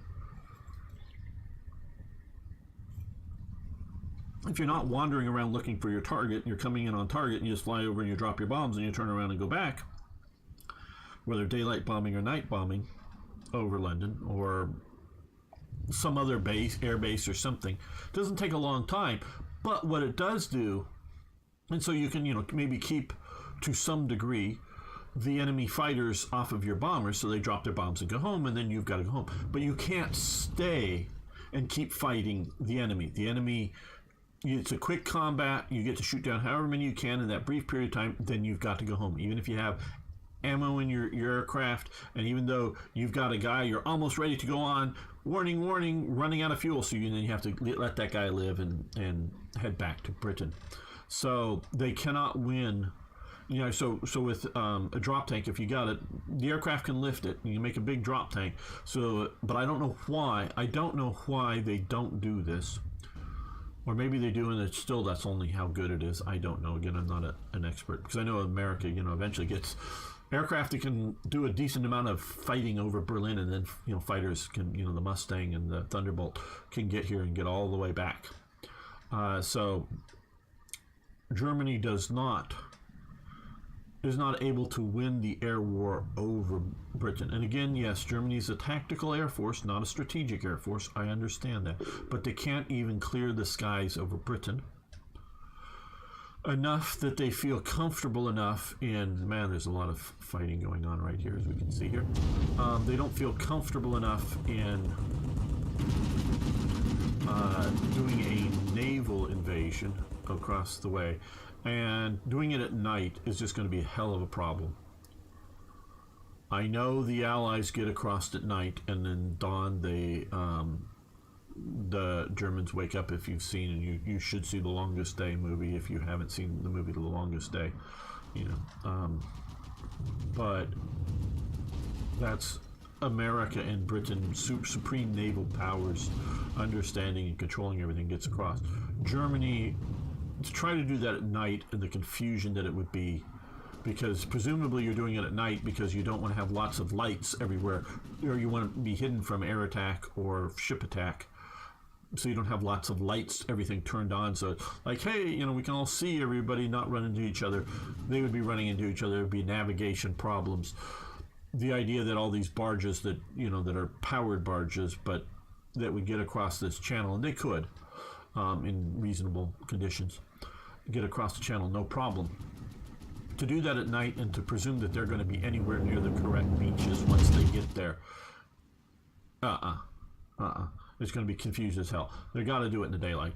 So, and you know, they can't do it stealthily at night. So they got to do it in the daylight. So all it takes are you know, strafing machine guns, bombers, motor torpedo boats, submarines, and the main fleet coming down from here. And you know, I don't think it'd be a suicide mission for the main fleet, but it would definitely be hugely costly, again, from German air attacks. But it's just too costly for Germany as figures to get across this way in daylight. So Germany cannot get across this. Germany could, I mean, you know, think about it. Yeah, Germany could start building dedicated landing craft, start building, you know, they're technologically capable, and what is coming, and in early in 1940 wasn't there, is the Focke-Wulf 190, which I do believe has a little bit greater air operational range at the time. But they could build an air force that could hang out over here. They could build more ships. They could build more bombers. Build a few more dedicated, you know, landing craft type vessels. Instead of doing all of that to win this war, to bring this war to conclusion, or instead of, because there's also another front going on, you know, before this is a pure Italian front. Germany ain't anywhere near this. You know, when we think of Kesselring, who is Albert Kesselring, eventually Field Marshal Kesselring, he is the guy who's in charge of the Mediterranean front. Under him is Rommel, who's in charge of the ground forces, at least, of the Germans, and initially very much he's under Italian command. Maybe this guy here. Bagliolo, I'm not absolutely sure, but under one of the guys, and and early on he just, you know, doesn't even have a full division, and as things are coming up, so he's just initially just a minor support element. And as time goes on, he becomes the dominant general as his forces get bigger, and he's winning, so that's more like the Italians are supporting him. But early on, none of that's here. There aren't any German submarines. There aren't any German aircraft. Nothing is going on. Nothing has happened. It's the Italians versus the British until the whole Yugoslavian debacle of it briefly for a few hours joining the Axis, and then there's a coup, and then that sort of gives enough excuse for the Germans to occupy it. The Germans are getting ready to maybe, there's already, I think, some build up for coming into maybe helping through Bulgaria and helping Greece, but it's really post taking down Yugoslavia, because that is sort of a surprise to the Germans. And then they come down and take Greece, and it's only after Germany takes Greece does Germany start setting up the Africa Corps and put Kesselring in Commando Supremo here in Rome. Hey, thanks for following. Do appreciate it. Good to have you here. Sunflower, I see. Cool.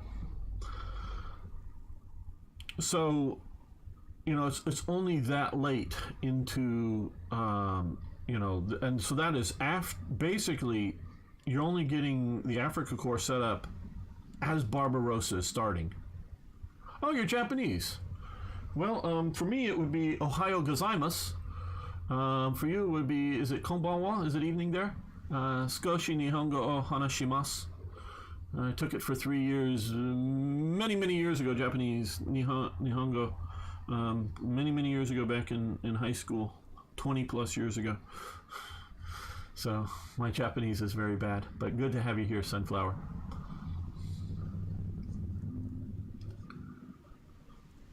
And so there's so Germany's only coming into the Mediterranean once Barbarossa is starting. Before Barbarossa they're coming into Yugoslavia and Greece, which, yes, is the Mediterranean, but only really setting up to fight the British I don't read, I barely knew hiragana way back whenever. Katakana, so let me see if I can highlight that and translate that. Copy here. Just a second, I want to translate this. Use good old Google Translate here.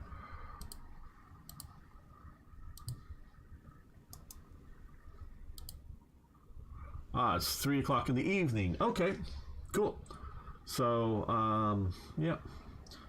that would be, just konnichiwa, I would say.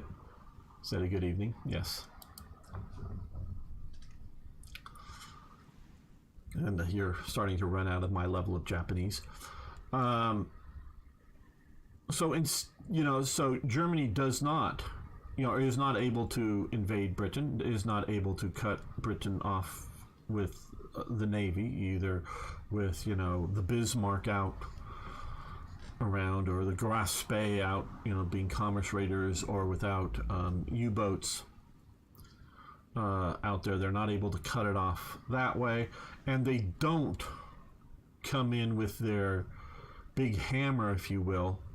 And they're, to a point, it's the same problem of just throwing more divisions down into North Africa doesn't necessarily win you the war. But particularly German panzer divisions, are significantly better than the Italian armored divisions.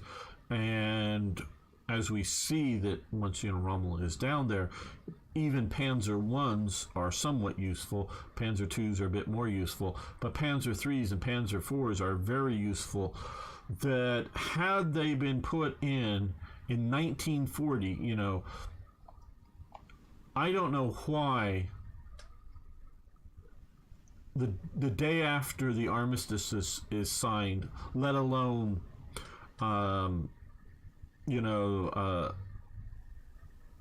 the day after Italy joins the war, which is about the time that Germany's coming into Paris, that there isn't planning to send support down into the Mediterranean. Once it's no longer needed here. Because even if you're planning on invading Britain, I don't know why you're not moving some of the Luftwaffe, some of the Kriegsmarine elements.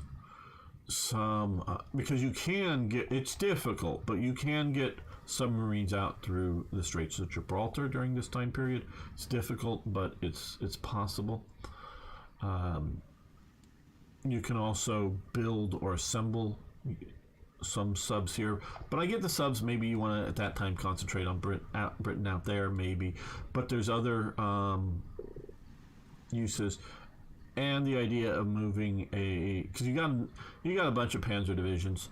Why aren't you the day after the end of the Battle of France, starting to talk with the Italians about getting a panzer division down to North Africa? They don't. And so the idiocy of, hey, we can't win here. Well, we have this great land fighting army. Well, let's go fight another war. We'll sort of ignore this other war. It will just, take care of itself? Yeah, I get the sort of point that, yeah, they're cranking out U-boats and they think they're going to ramp up and get enough U-boats out there that's going to overwhelm them. I know that, yeah, okay, but take care of one problem before getting more problems. And they don't. And the same with the Japanese. Same with the Italians.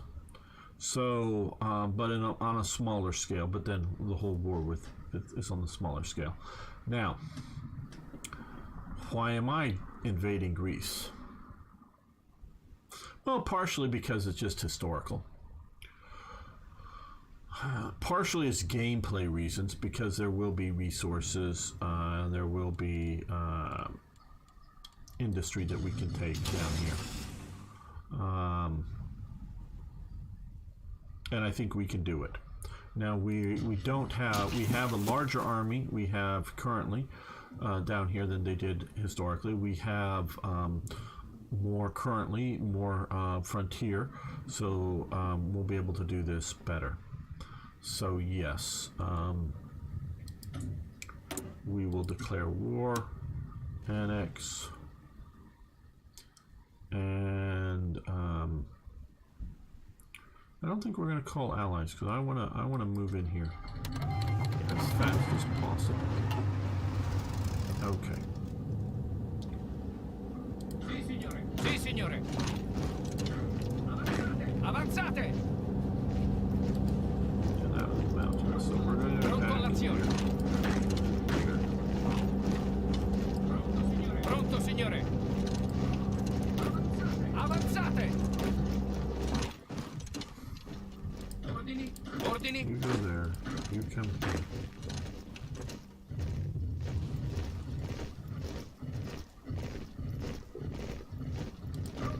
Pronto, signore. Avanzate. Sì, signore. Sì, signore. Avanzate. Ordini. Okay, so. Yep, they joined the Allies. Knew they would.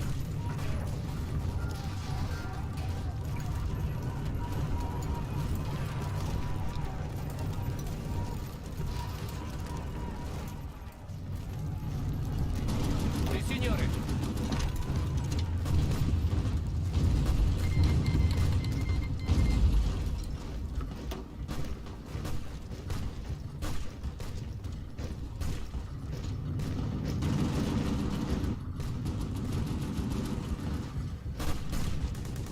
Notice I've left my armor out from the attack. If we're defending the speed here, it's helpful. Let's take a look. We are doing very well for air. Navy, well, doesn't really matter. They're still controlling this. Now, by getting down into Greece, we'll have better control of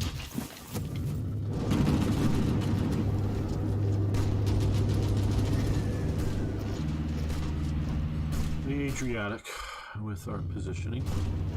Once we get Greece's controlling Greece. Pronto all'azione. Let's just.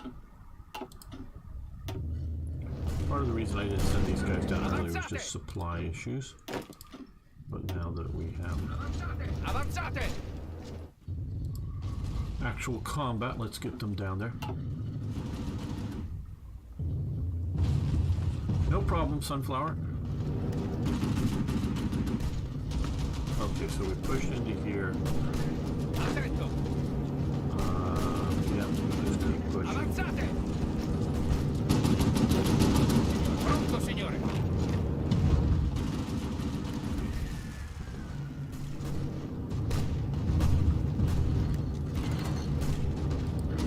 Sì, signore. Pronto. Okay, now we defeated this unit here. Sì, signore. So we're going to move one Formazione. armored division down into Thessaloniki. Formazione. And you're going to come down the railway here. And so Comandi. are you.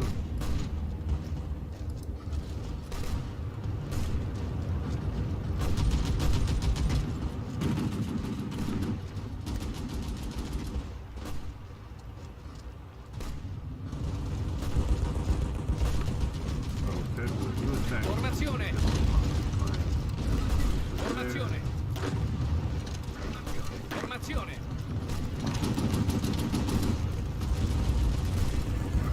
Pronto, signore. Sì, signore.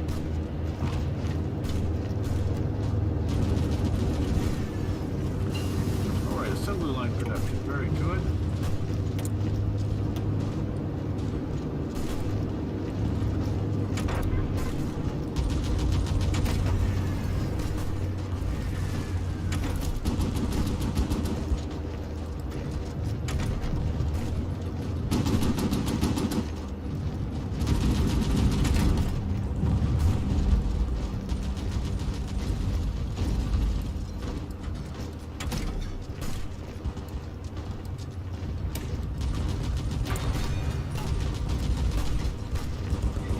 Sì, signore.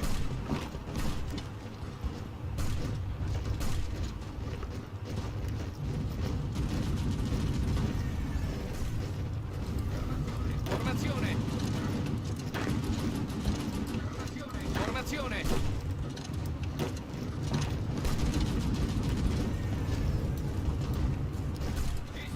Sì, signore.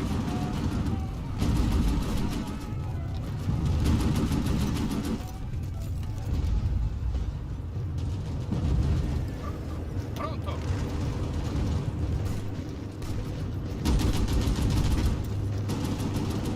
Sì, signore.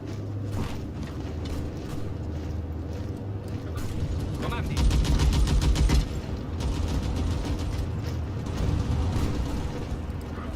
Pronto, signore. Attento. Pronto.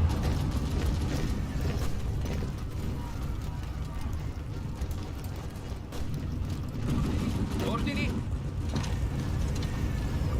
Pronto, signore. Pronto all'azione. Avanzate. Attento. Pronto, signore. Pinning attack there to hold them down. Pronto, signore. Pronto, signore.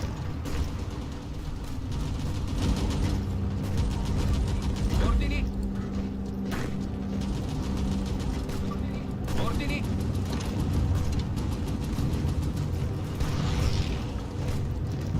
Formazione. Avanzate. Pronto, signore. Formazione. Okay, we've got air superiority, so they are doing some naval bombardment. So lovely killer ships are sitting out here. Pronto, signore.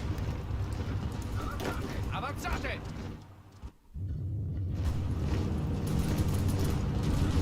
Attento. Pronto all'azione. Pushing to there. Ordini. Sì, signore.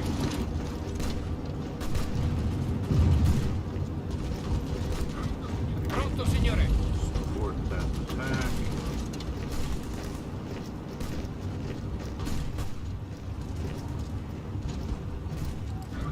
Ordini.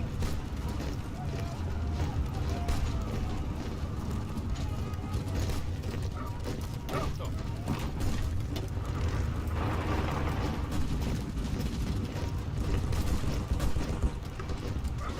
Pronto, signore. Avanzate. Avanzate. So far we've been moving very fast. Surprisingly fast in my opinion, Pronto but all'azione. very good.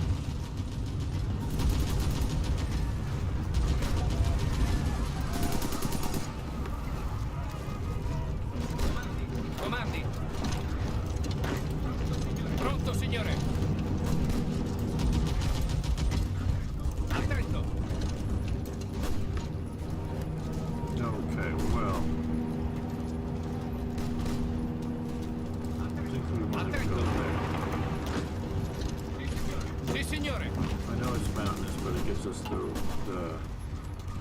railroad. We want the railroad down through to here to keep supply going.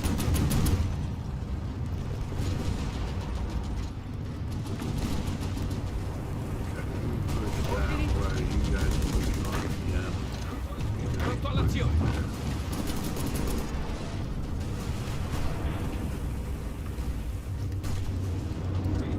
Sì, signore. Avanzate. Sì, signore.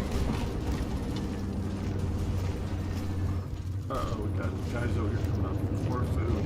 Ordini.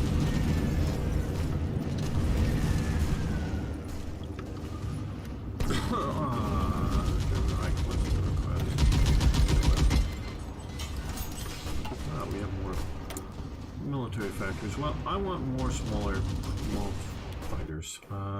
Let's take a look here. Okay, we're still building that one. These supply hubs take a lot to build. That's sort of why I started it as early as I did, but it's taking longer than I thought. Yeah, no, that looks good though. Can you make a new tank model? Yeah, we probably could.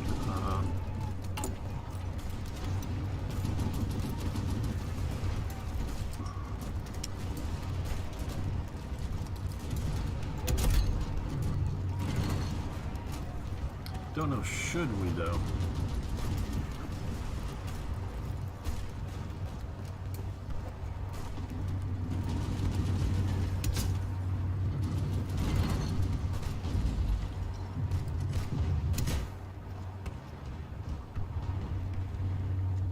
That's what we have here, I believe, here. Back. Tank mod. Yeah, we have the 3-man turret, so... Fixed superstructure, 1-man turret, 2-man. Okay, we already have the best turret that we can have currently for medium. We currently have main armament, small cannon. Maybe a medium cannon would be good.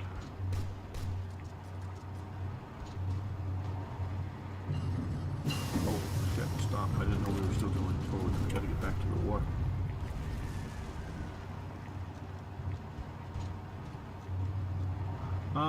We can improve trains, but I'm not planning on doing so.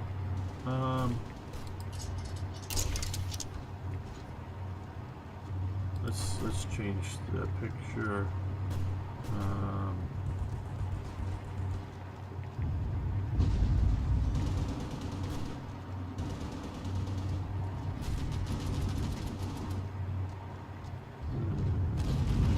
For this variant.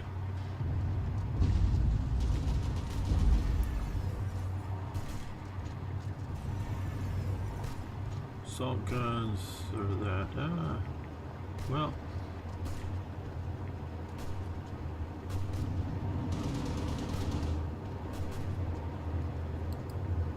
Let's do this. Say, okay. Now, okay, well, let's make sure I'm here. let's convert over to this. So we're currently making 3.5 a week. Oh no, I lost it. No, now I was looking here. Okay, so we're making here. So we're improving up to that. Improved airframe. We'll see about doing that. Okay, now back to the war. Pronto.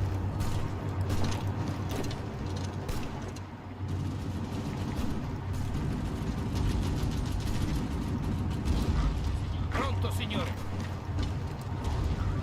Avanzate. Ordini. One division goes. And the division Avanzate. just come down to Athens. Formazione. Those come up to this way. Attento. Yes, potato. Ordini.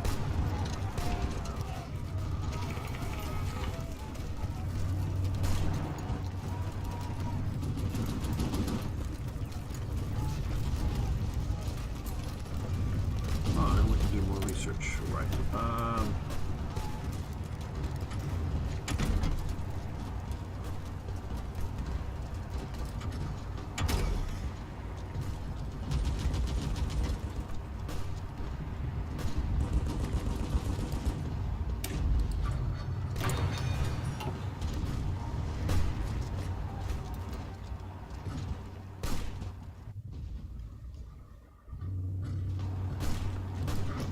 Pronto, signore. Support that attack. Sì, signore.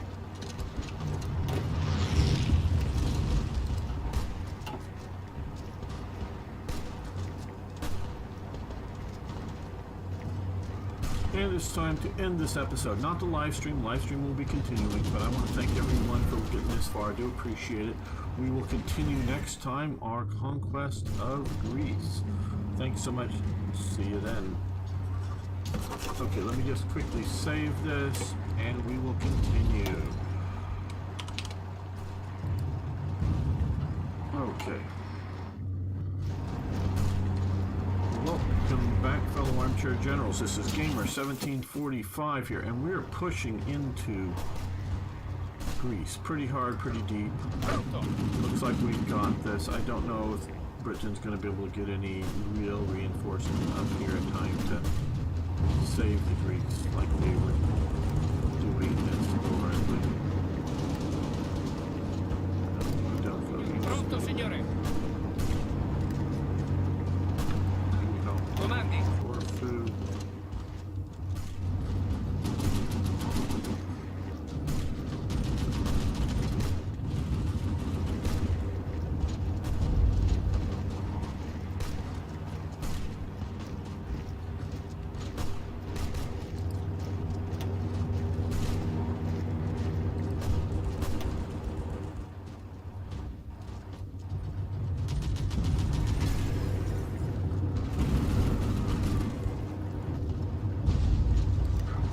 Pronto all'azione.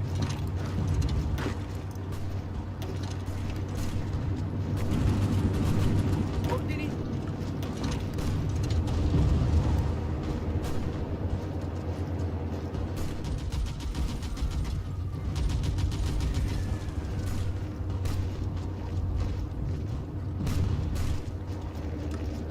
Great now. Pronto all'azione. Put them down to Avanzate. Sì, signore. Sì, signore. Formazione.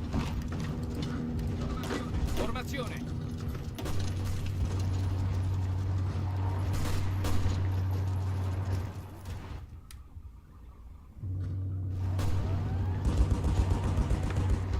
Are we getting invaded somewhere? Is that what I was hearing? We're still holding out there, that's good.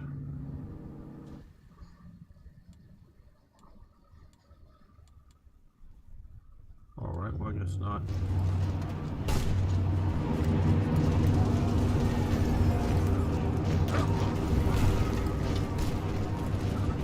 Avanzate.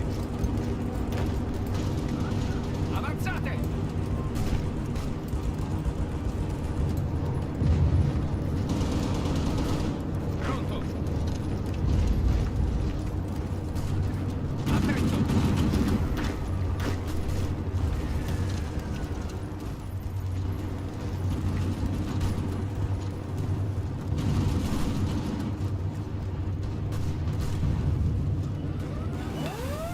does sound like an invasion warning. Invading Italy somewhere? I don't know.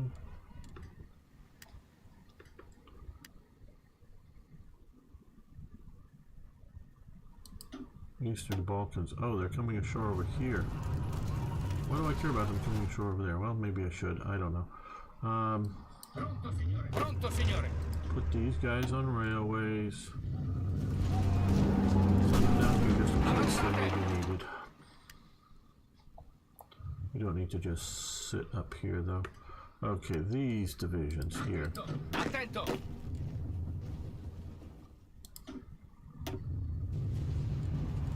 Send you down to Avanzate. Bari. Pronto all'azione. Pronto all'azione. Yeah, Luigi Calabria. Avanzate. That's good. Ordini. Ordini. Okay, we got those. Ports done. Let's do that. Avanzate.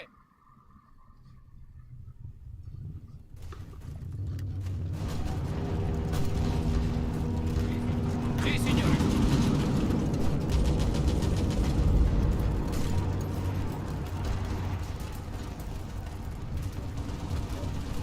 Okay, we don't need all of these.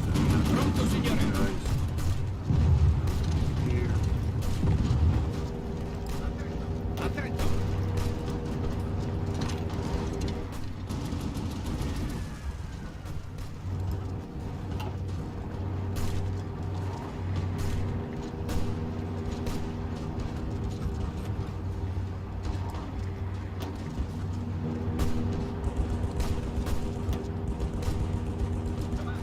Comandi. Okay, general wounded. Wow, these guys are still holding out down here somehow. Wow.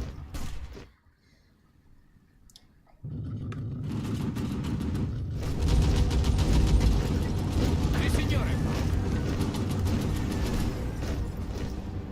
Okay, we got some Belgian forces coming in and some Free French forces are coming in somehow. Okay, well. Sì, signore. Pronto, signore. Okay, we're across the water, Attento. across the river.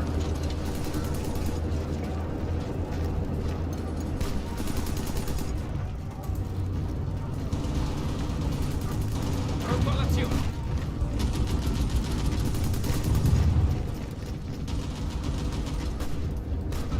Formazione.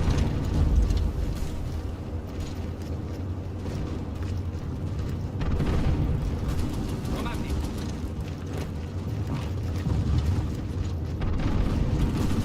Formazione. Pronto all'azione. Pronto. Sì, signore. Comandi.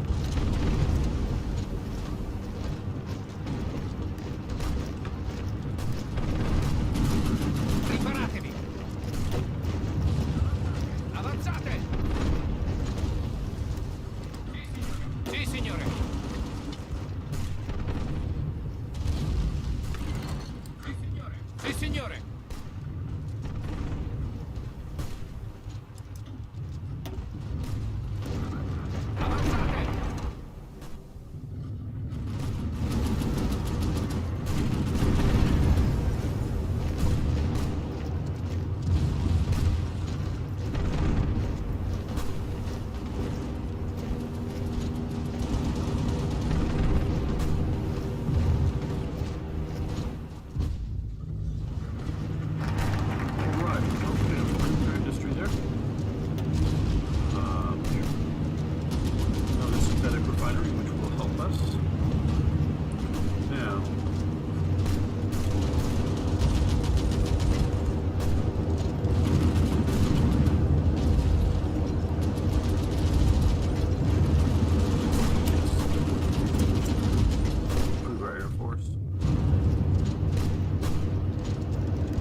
showing up. That's a problem. We need to get these guys down before this becomes too big of a British thing. Oh, we can, okay. Well, let's look at our, well, we're still trying, well, yeah, more fighters. It was going over to that newer model, which we needed to do, but,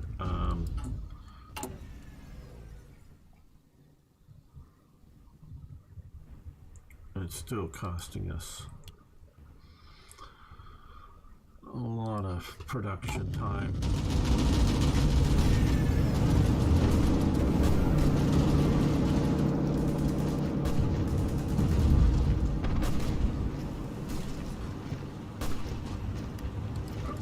Pronto, signore.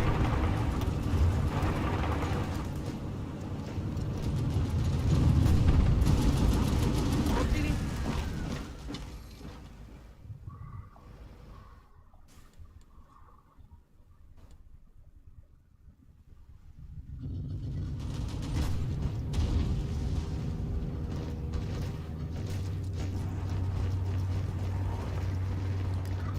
Pronto all'azione.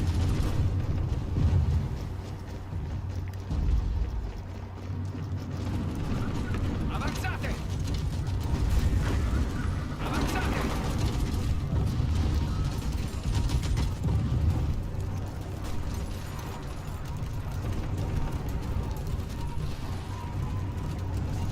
Sure, go ahead. You can comment in Japanese. Hi.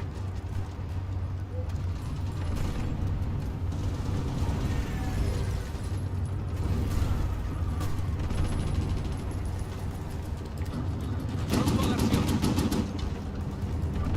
Pronto, signore. Sequel to invade, Calcic. No, I don't think so, really, here.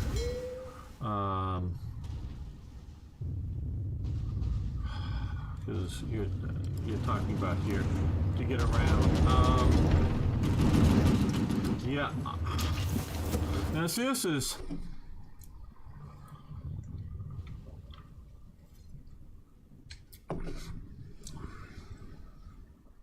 Okay. The place to do the sea invasion, of course, would be coming down here.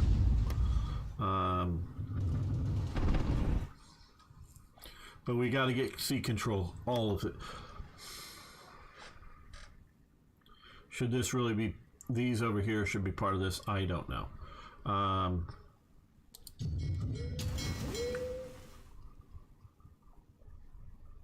If I were to, you know, let's see.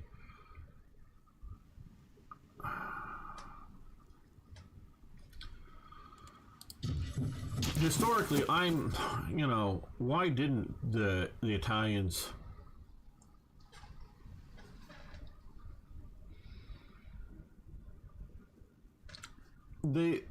there's forget the exact year, but there were war plans drawn up for a war with Britain, like 1928 or something like that. I think it's called Case Orange or something. I don't know. And the U.S. Archives and sure, no problem.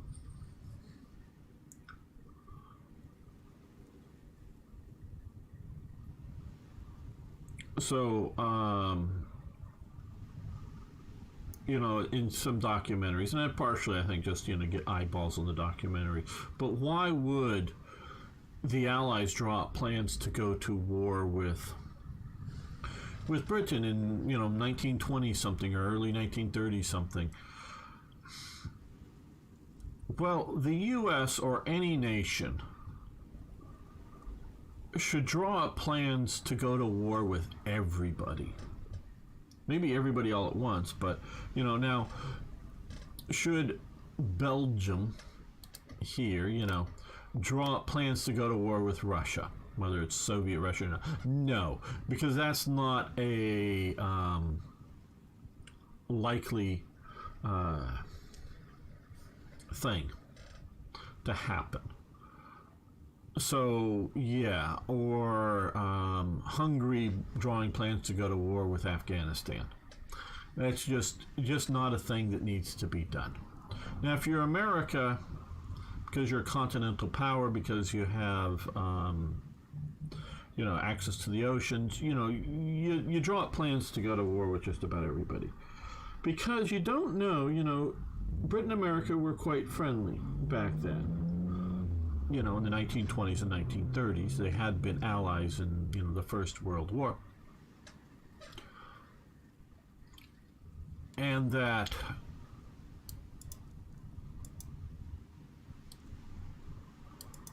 they would, you would presume that they would be friendly and not go to war with each other. Well, what happens if there's a communist revolution?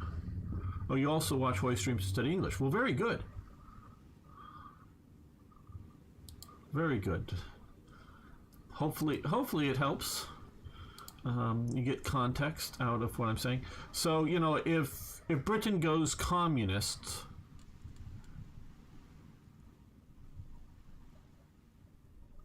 what's my name? Arno in Japanese. Well, I don't know that there's you're just talking phonetic. They would write it as ARNO.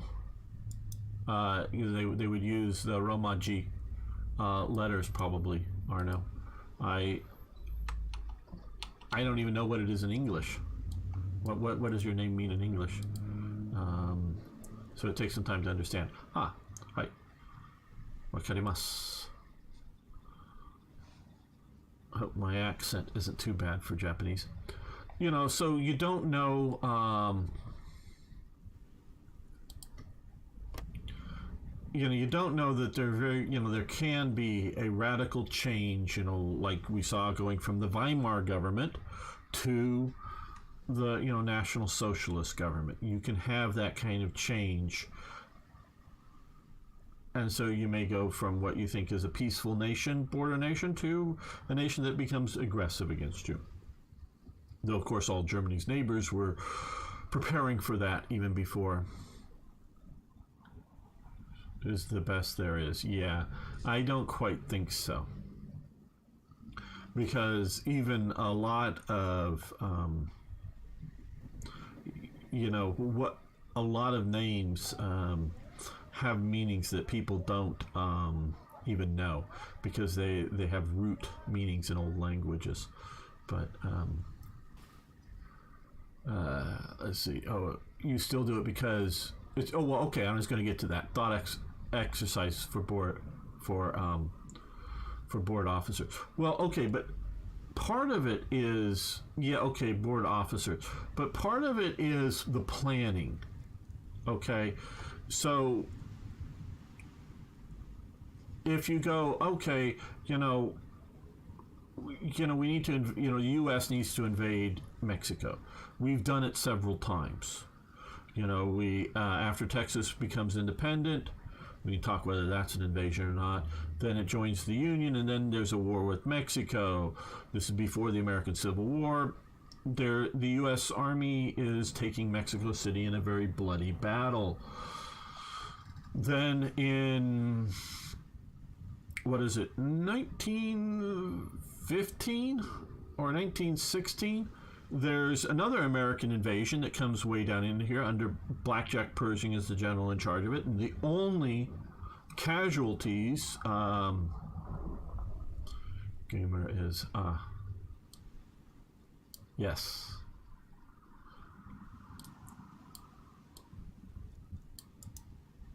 cool.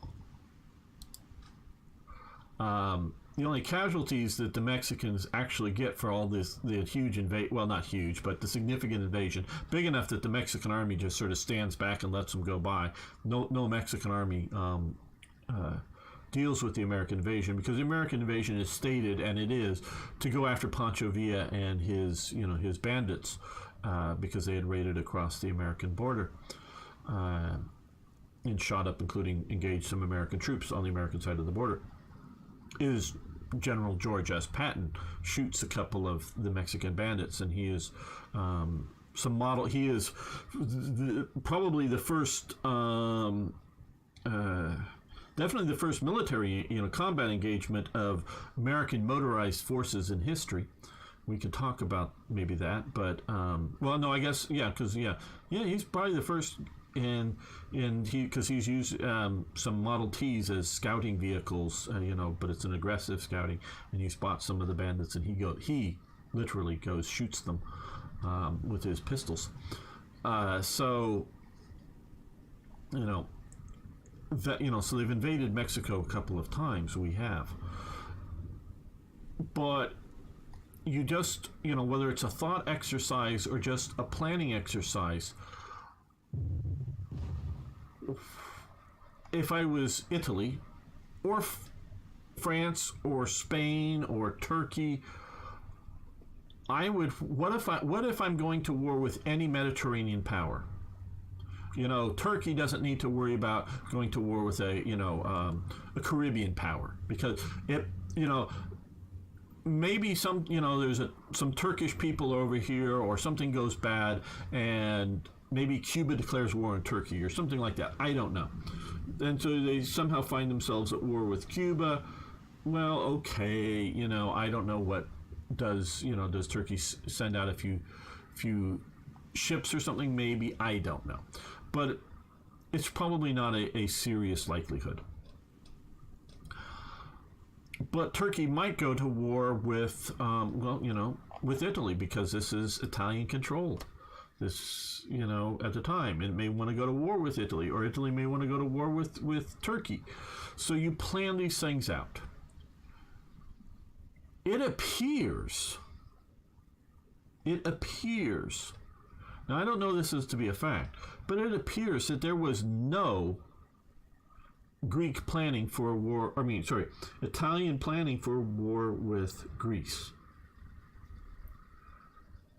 Because, yes, it was sort of a snap invasion, a hastily done invasion. Yes. And maybe, just maybe, Mussolini calls up, Badoglio or whoever, and says, invade Greece. And Badoglio says, yes, it will start in 30 days. No, do it now. What? No, our plans say 30 days takes 30 days to get our forces ready. No, do it now. Now maybe there were plans in place, and Mussolini orders them to ignore them. But I'm not buying that, because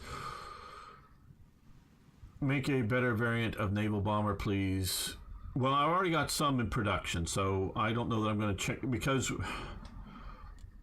we currently have one of these here in production, and we've already pushed down for the naval bomber. I don't want to disrupt my production levels anymore. Or no, I hear you, but it's just changing it over was going to make it a lot harder. So I'm not going to do that right now. So how, because I can't imagine with the divisions that they had here, as far as I know, because it was just Albania. Those were, I would say, significant divisions to hold the line. If Greece somehow decides to attack Albania, those don't appear to be divisions set up to invade Greece. Greece sets up the Metaxas line, mostly facing Bulgaria, because as we can look here, we can see the terrain here on these provinces is pretty flat and pretty open. Maybe some forests, okay. But when we're talking about along Albania, we're talking about mountains. Okay, we got some coastal plains here, but that's a fairly small area. To the best of my knowledge, there was no rail connection. I mean, Albania was very, very, King Zog's country was very primitive. King Zog was almost literally a bandit king. Sort of a bandit that comes down out of the hills and takes, what's the capital again? Durrës or whatever. Takes the capital and declares himself king. It's a primitive country. There are some railways there, I believe, but there's no like rail connection, as far as I know, into Greece. So an Italian invasion, if it's going to be, so if you're planning on it, okay, you can make it, but for the time being, don't produce it until you have enough. Well, we'll see about that, because we may get some better options. I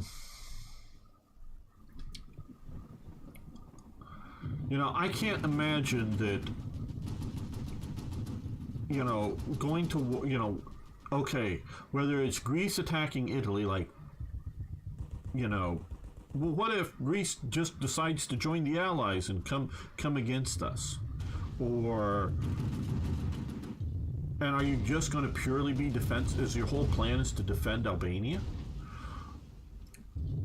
Or because Mussolini did have territorial expansionist plans against Greece, Metaxas did sort of want to become, from my understanding, an Axis ally with Hitler.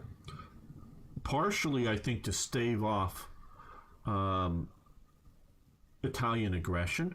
It's sort of like the idea that, early on in like 1938, I think it is. I know I have it for Third Reich events. I just don't remember the date. Germany asks Romania to become an ally. Back in 36, I believe it is, Romania has asked France and Britain to become allies at that point, because Austria was still a nation, so was Czechoslovakia. They weren't worried about a German attack; they were worried about a Soviet attack. Both these nations, and I think wisely so, because they weren't capable of defending Romania. In France, even more so politically. I don't think the French population would have allowed sending of any significant amount of French troops to Romania to defend themselves against Russia or Soviet Union, whatever we want to call them, and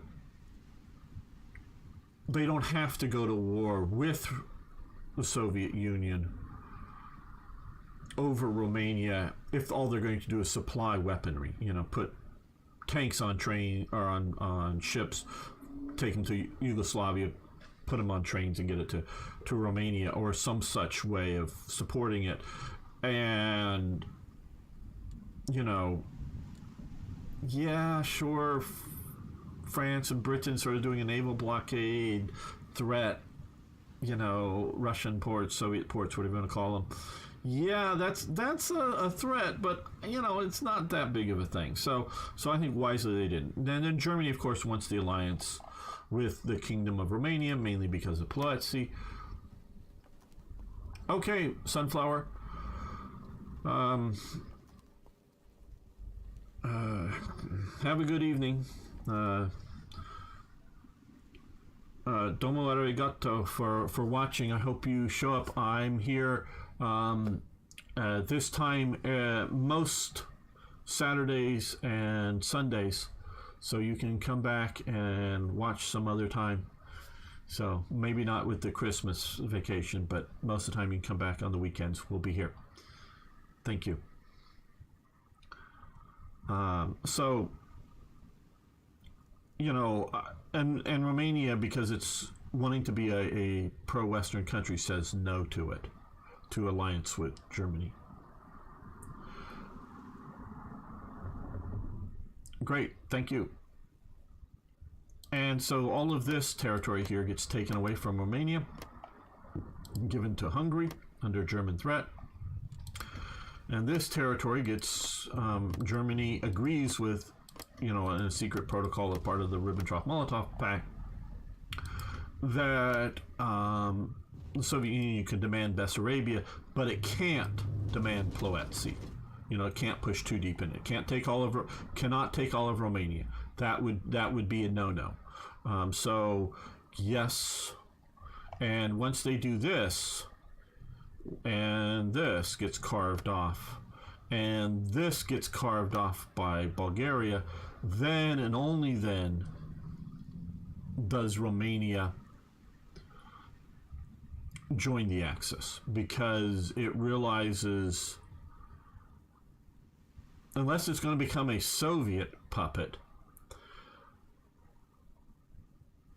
Germany's just going to invade, probably give some more territory to Hungary, and install either make it a German occupation directly, or set up a what they're calling here the Legionary Romania. And we could talk about some of the various shifts in the Romanian government, whether it should be a royal government or legionary government, but they do that, and it does make them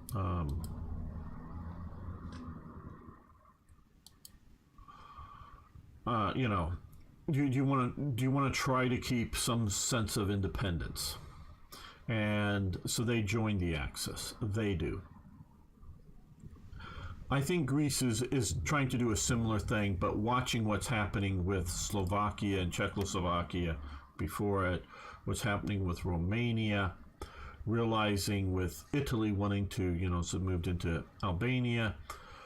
Metaxas, he's sort of like, Britain's cool and all, but he's, it's not quite the Anglo puppet that it definitely becomes as a exiled nation, and then post-war, this is Churchill and whatnot. There's the Greek Civil War that's fought after the end of World War II. That Greece does sort of become an Anglo puppet in the Cold War era. And sort of looking back on it, people presume that it's wanting to be neutral because, hey, it doesn't want to go to war. But it obviously wouldn't be part of the Axis. Well, from my understanding is he wouldn't have minded, Metaxas wouldn't have minded being an Axis member, mostly just to keep Italy from taking it up. But why doesn't Italy have any real plans? Because I can't, whether you're worried about a British fleet or not, because you can have plans for war with Greece. A, if you're fighting Greece alone, or B, if Greece, has Britain as an ally. Those can be two sets of plans. But I don't think Britain is capable, especially with all the stuff going on, the rest of World War II. It would be different if the rest of the world was at peace, and it's just Italy invades Greece, Britain comes on its side. That's a whole different thing. But we're talking World War. At one point, I forget which British battleship is sitting in Alexandria's harbor. The Italians do a very successful, frogmen, naval divers go plant some limpet mines to the sides of the battleship and sink the battleship. They sink the battleship. And this is the main British ship in the area that's keeping the Italians in port. Some of the Italians get away.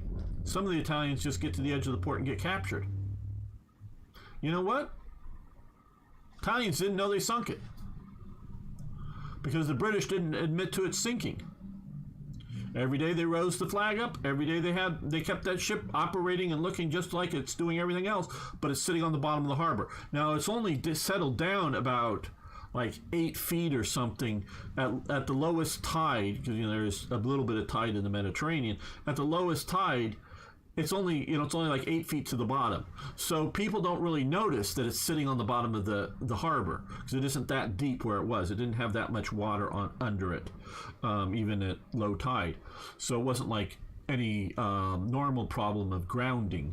It was just in a shallow harbor where it happened to be. So the frogmen blow some holes in this, and the British don't even want to repair it, because they're afraid that if they start doing repair work on it to get it floating again, it would get noticed by spies, or somebody would notice and whatnot. So they keep the ship, and they keep the sailors, from, don't tell anybody that you're on a sunk ship in the harbor. I mean, yeah, most of the ship is above water. Most of the ship is down in the hole. There's just enough blown holes in it that it sinks, but a bunch of the areas are still watertight and still holding out. And that ship is sitting here, and the Italians are afraid that this battleship is going to come out at any moment and sink some, you know, some naval operation. So it's a bluff. It's a pure bluff. So I know a lot of this to know that, yes, Italy is afraid of the Royal Navy. But don't you have a plan to put enough? Because you don't need landing craft to get ashore. Okay, you don't need Higgins boats. You don't need, you know, the big LCMs and LCSs, you know, landing ship tanks, and those type of things that we see used in D-Day and other things. You don't need those. They're damned useful. And when you're going against a fortified coast, that becomes a problem. But most of this coast, you know, are they, you know, if you're doing a day one, you're going to war, why would you even expect troops to be down here? Expect troops to be over here. Just, you come in with ships, like the Germans do in Norway. They have ships. They have, you know, ships, boats, not life rafts, but actual boats with little motors on them. And they just get in, you know, they climb down cargo nets, get in the boats, and the boats take them to the beach, and they get off the beach and they go attack.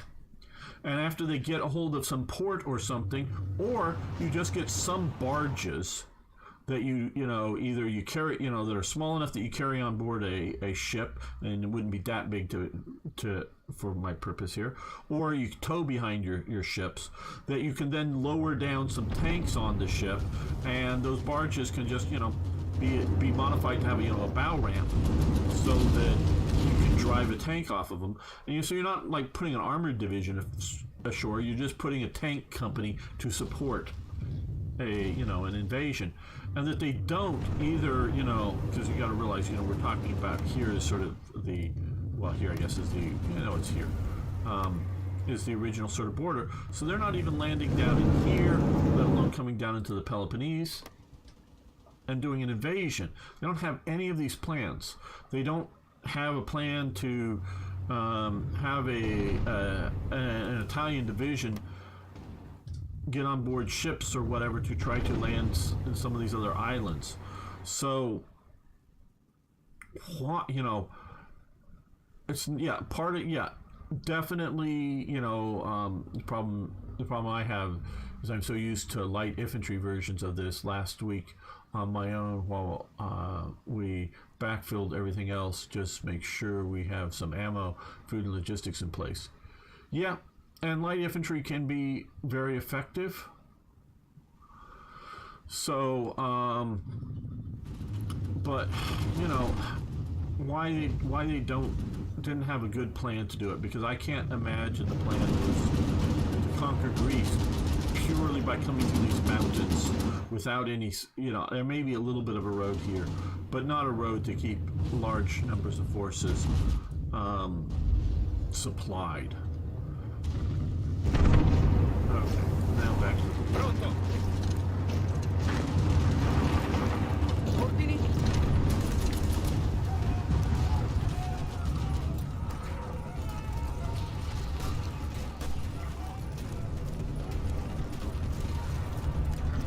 Formazione.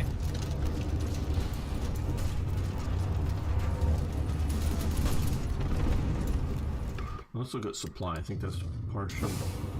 My problem. Okay, well, we have a supply hub back here that we're bringing supplies to, but I think what we need to do here is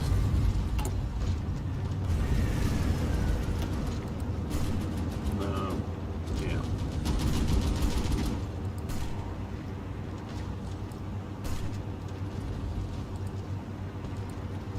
That'll get us to level 2. Let's move this to the top, this to the top, this to the top. Do those done fast. Make sure that we have as much supply to this supply hub as we can.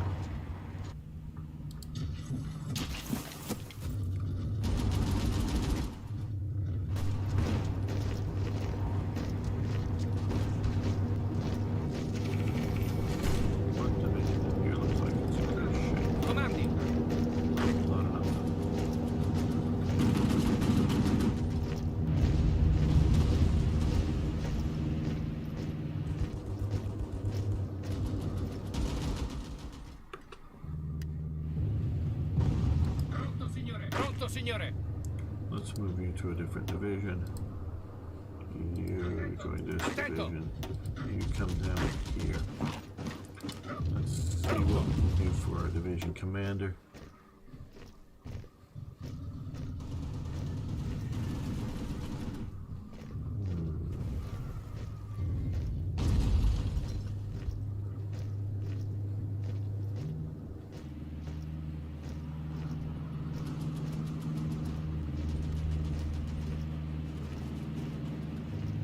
Okay, we'll do him. And yes, what we'll do here is, from here in Toronto, we will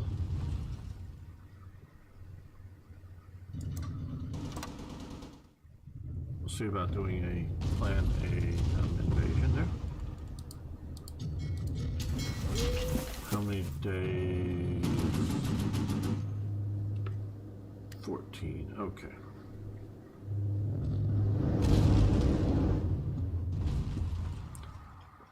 Now,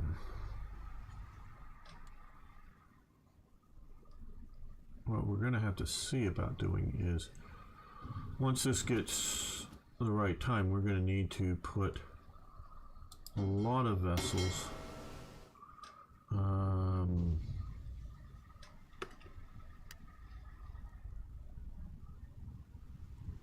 okay,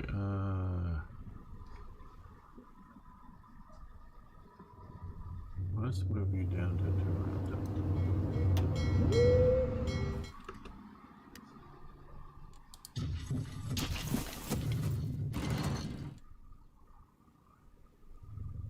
We got to control 2 of these ocean bodies, enough sea bodies.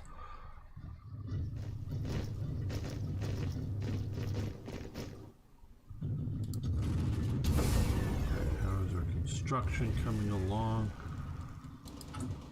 Okay, we've got all this done. So now we have supply all the way down into here, through here, so that will help.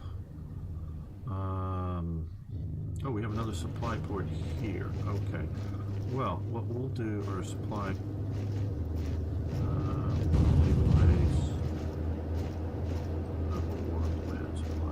Okay, well then let's see about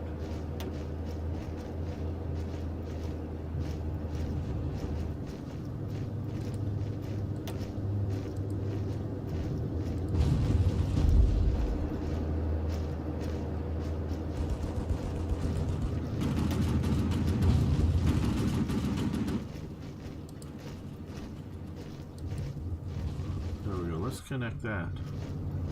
Oh, and move these to the top.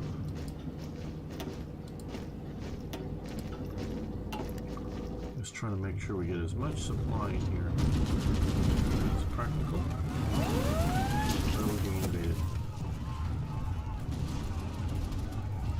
All kinds of other invading over here. How are they getting? This should be closed. They closed it during the war. The Bosphorus and Dardanelles. This is the Dardanelles, that's the Bosphorus. That was closed to all military vessels during the war.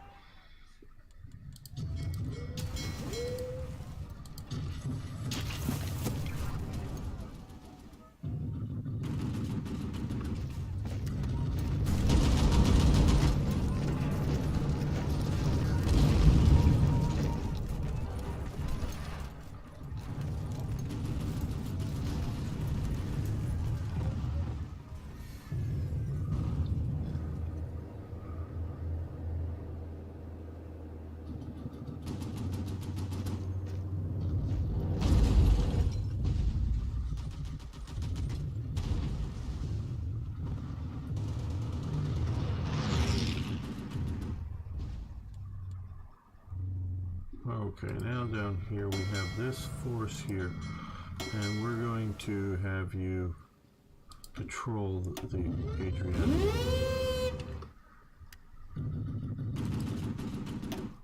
Give it a little time.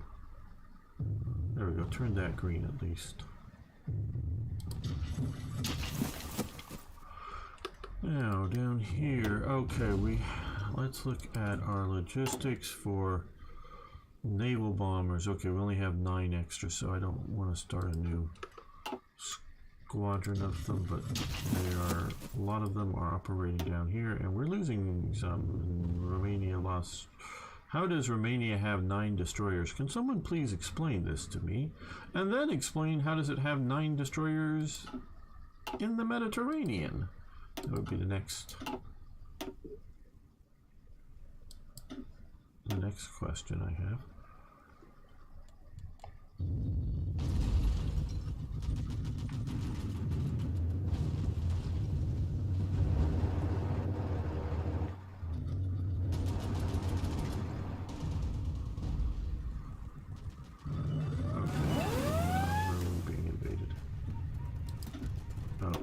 Coming ashore here.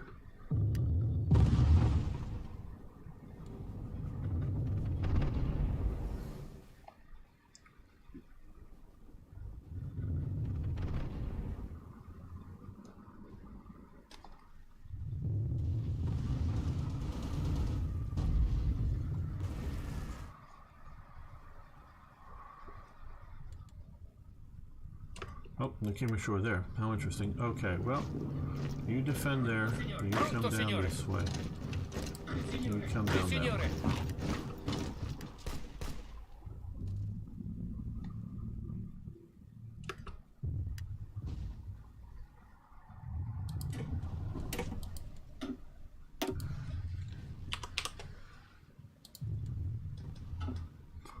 All right.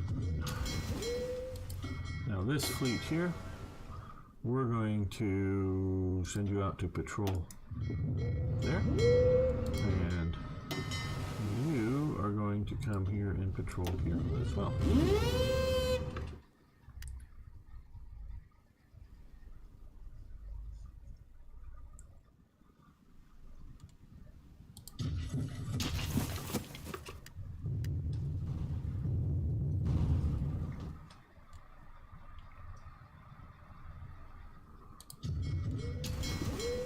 So far, we haven't gained the upper hand here.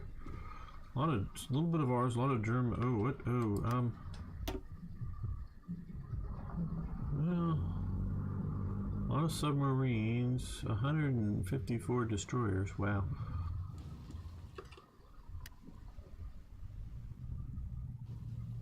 How do they have 154 destroyers in this bit of the Mediterranean? I don't know. Maybe I shouldn't be doing this.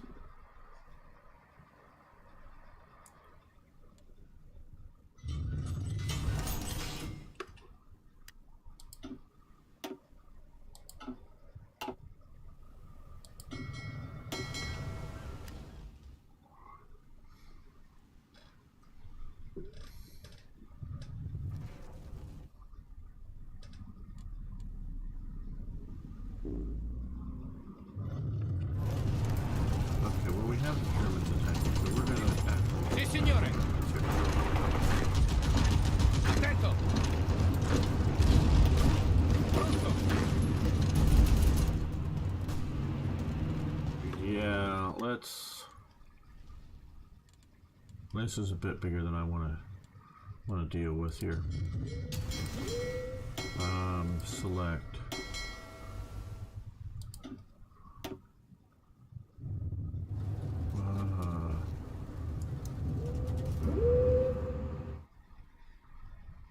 And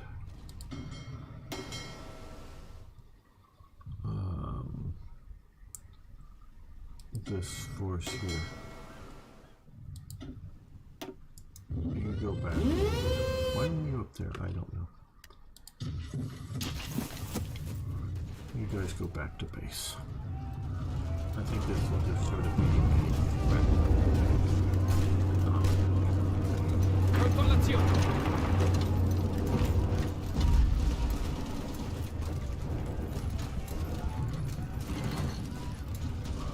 so even with German support, here we have yet to take Greece.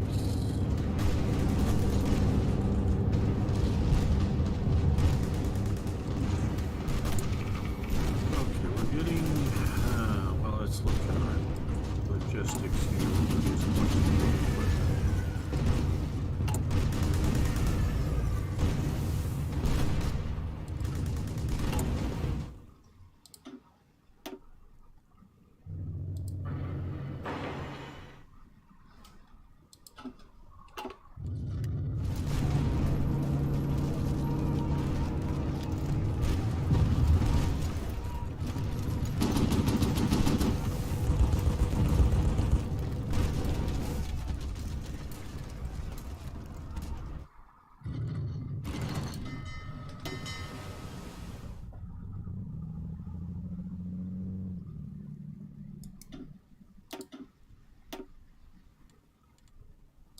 I'm rethinking.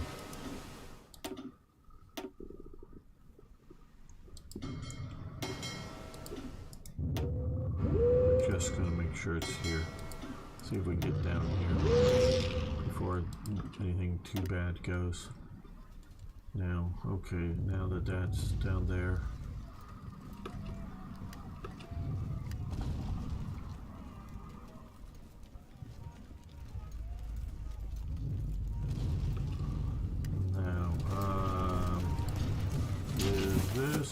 No, naval supremacy. We have only 38. We need 50.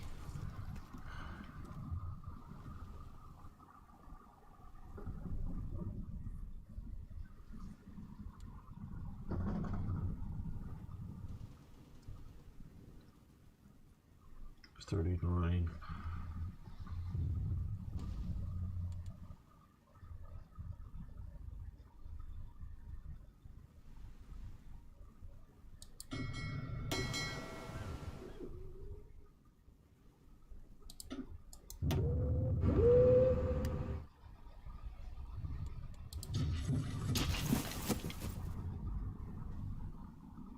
Well, that made us do it under 27. Maybe we've lost a bunch already. Those are remaining losses. Not us. No, we're in combat here. Well, this doesn't look like it's going to be terribly good for us. We've got a lot more destroyers. We have some.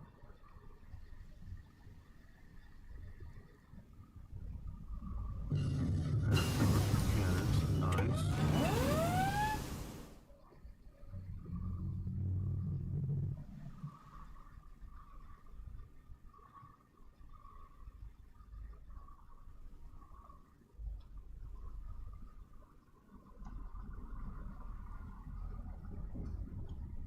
Well, we should have better air cover. Yes, we'll take some 109s, thank you.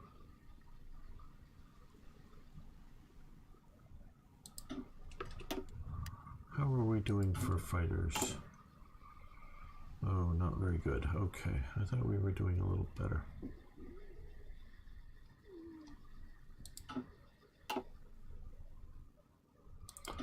And self-propelled guns, that'll get us.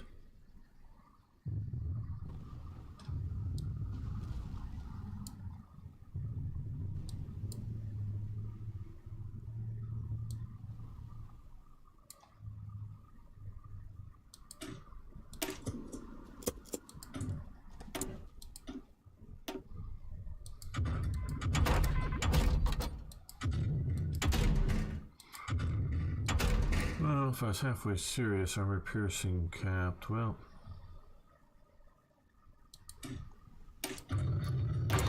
not naval things.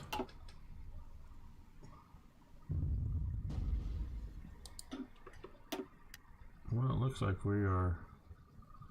The Battle of Valletta, which is the main sort of harbor in Malta. Okay, well, we had a not terribly conclusive engagement there.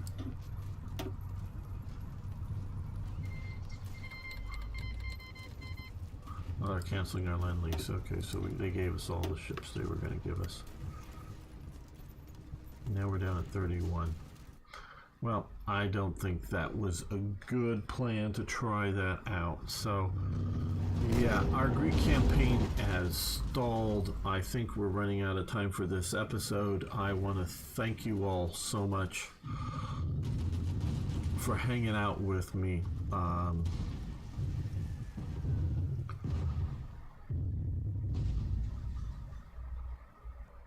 Yeah, I don't know that Navy is right with this game mechanic currently.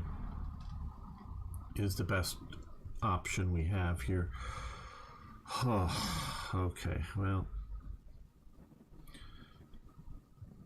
Britain's just holding down the Mediterranean a little too hard. All right, everyone. Well, thank you so much. We'll be back next time, yes, with more, even more Hearts of Iron. Thank you so much, everyone. Okay, guys. I'm going to stop a little early today. It's been fun, but I got a few things I need to get going on today as well. Christmas holidays coming up. Definitely be here tomorrow for War Thunder. I hope, Arno, you will come and join me, as well as anybody else who would like to. We will be playing War Thunder, hopefully, meaning the servers and everything works right. Next weekend, I'm just not sure what my schedule is going to be, if I'm going to be streaming live or not. I'm going away, taking my laptop with me, and maybe with the ability to stream. I don't know about next weekend. We'll have to see about that. But there'll be definitely videos on the channel and whatnot. So thank you all so much. And if I don't see you before then, or I don't know when this is going up, have a Merry Christmas and a Happy New Year. But definitely be back tomorrow. So thank you, everyone. Have a good afternoon or evening or whatever it is around where you